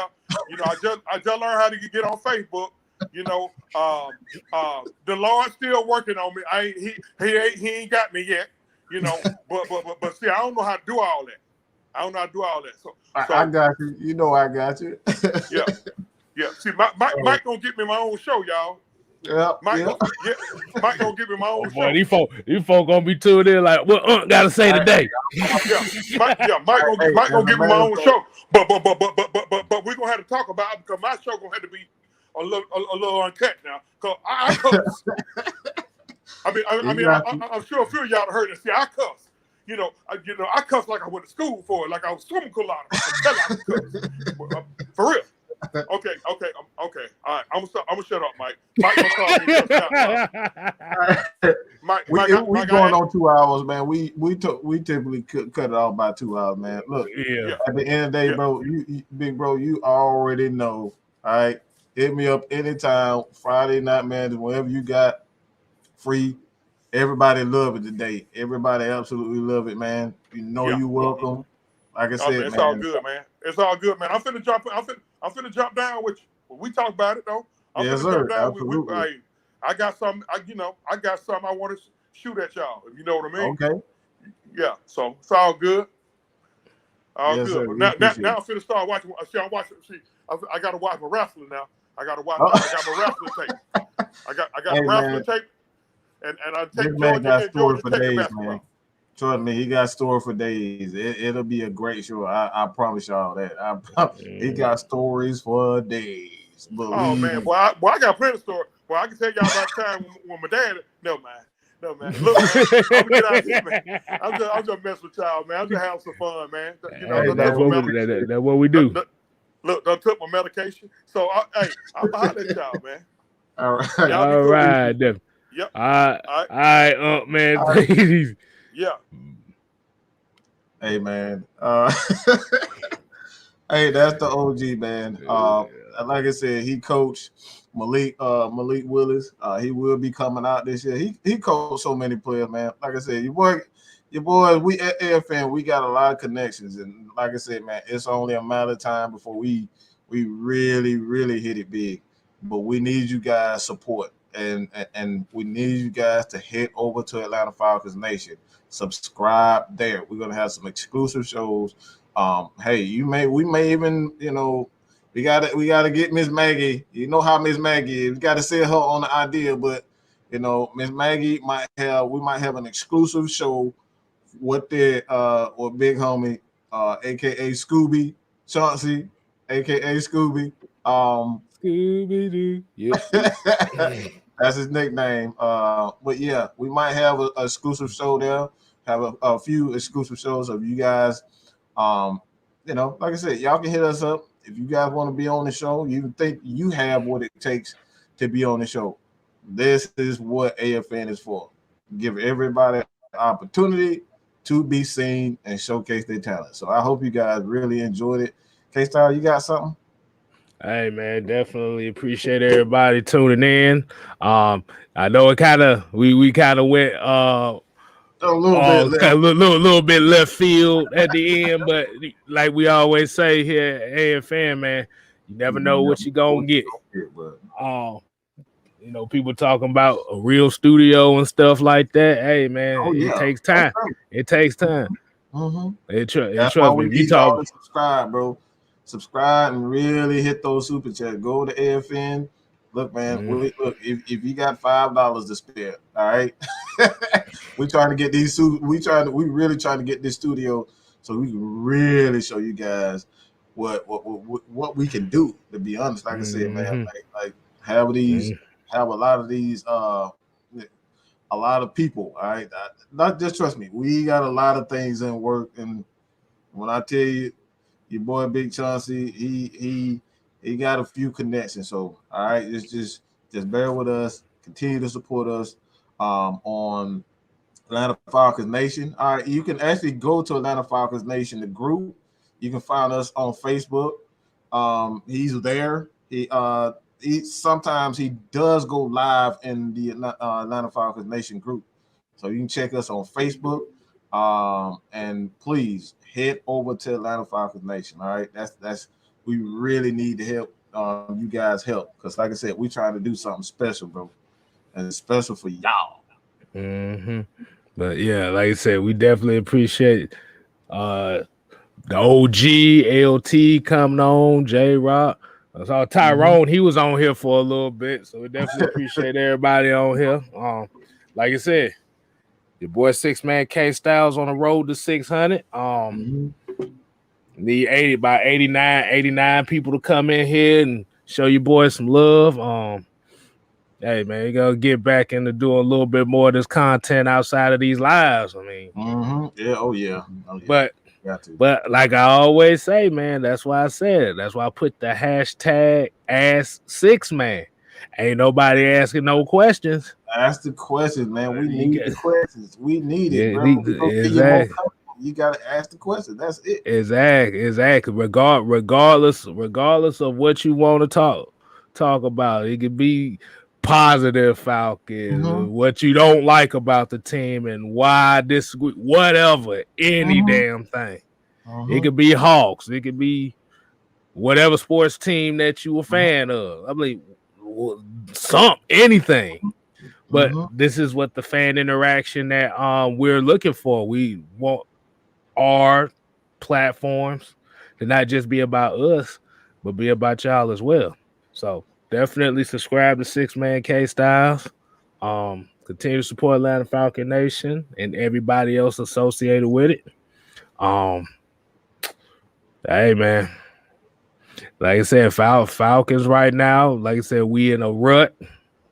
Like I said, right now it looks more like we could say that the players are not good, but it looks like it's more so mental right now than anything.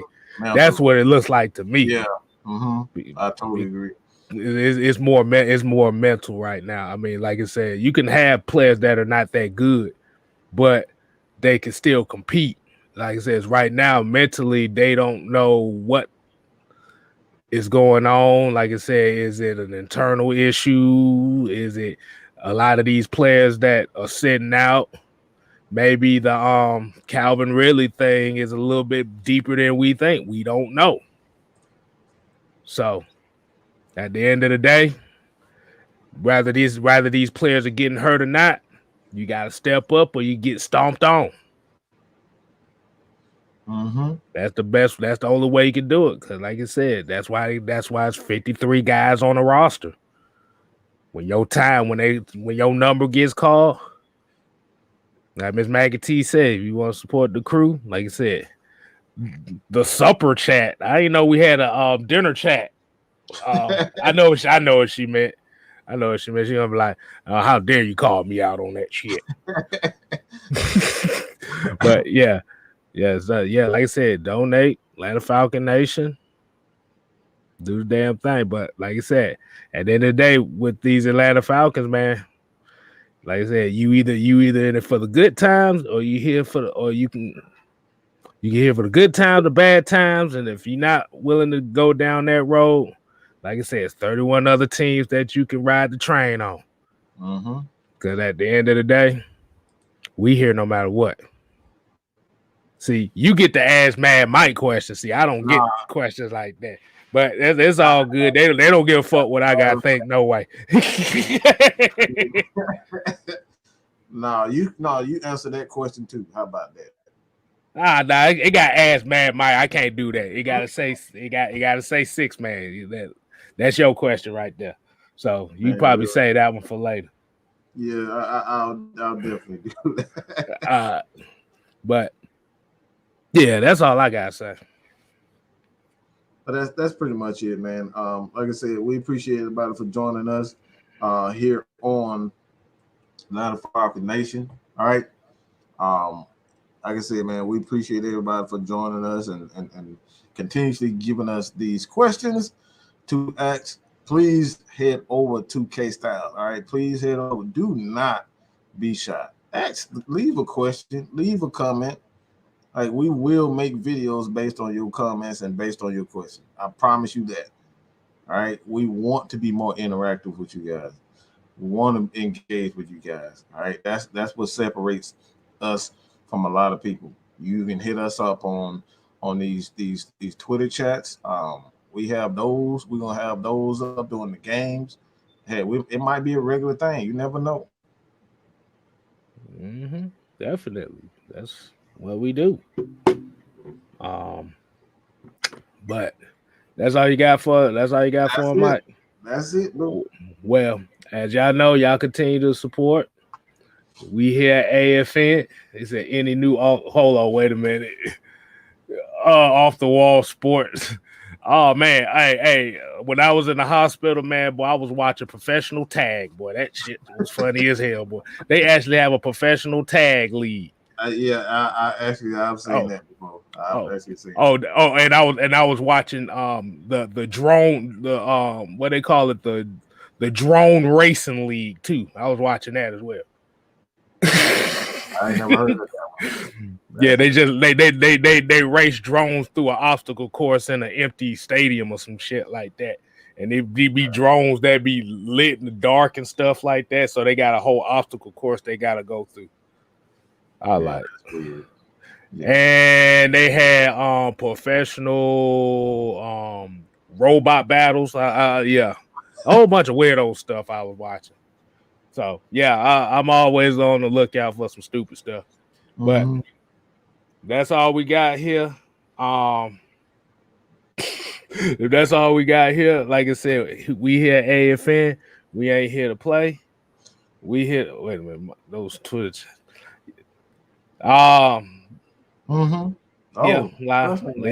Look, it's like you get this. Speak your piece on those Twitter chats. Like, trust me, man. It's a lot of fun, man. Right. It really is a lot of fun. Right. But yeah, like we here at AFN, man. We ain't here to play. We here to stay. You ain't got to go home, but you gotta get the hell out of here.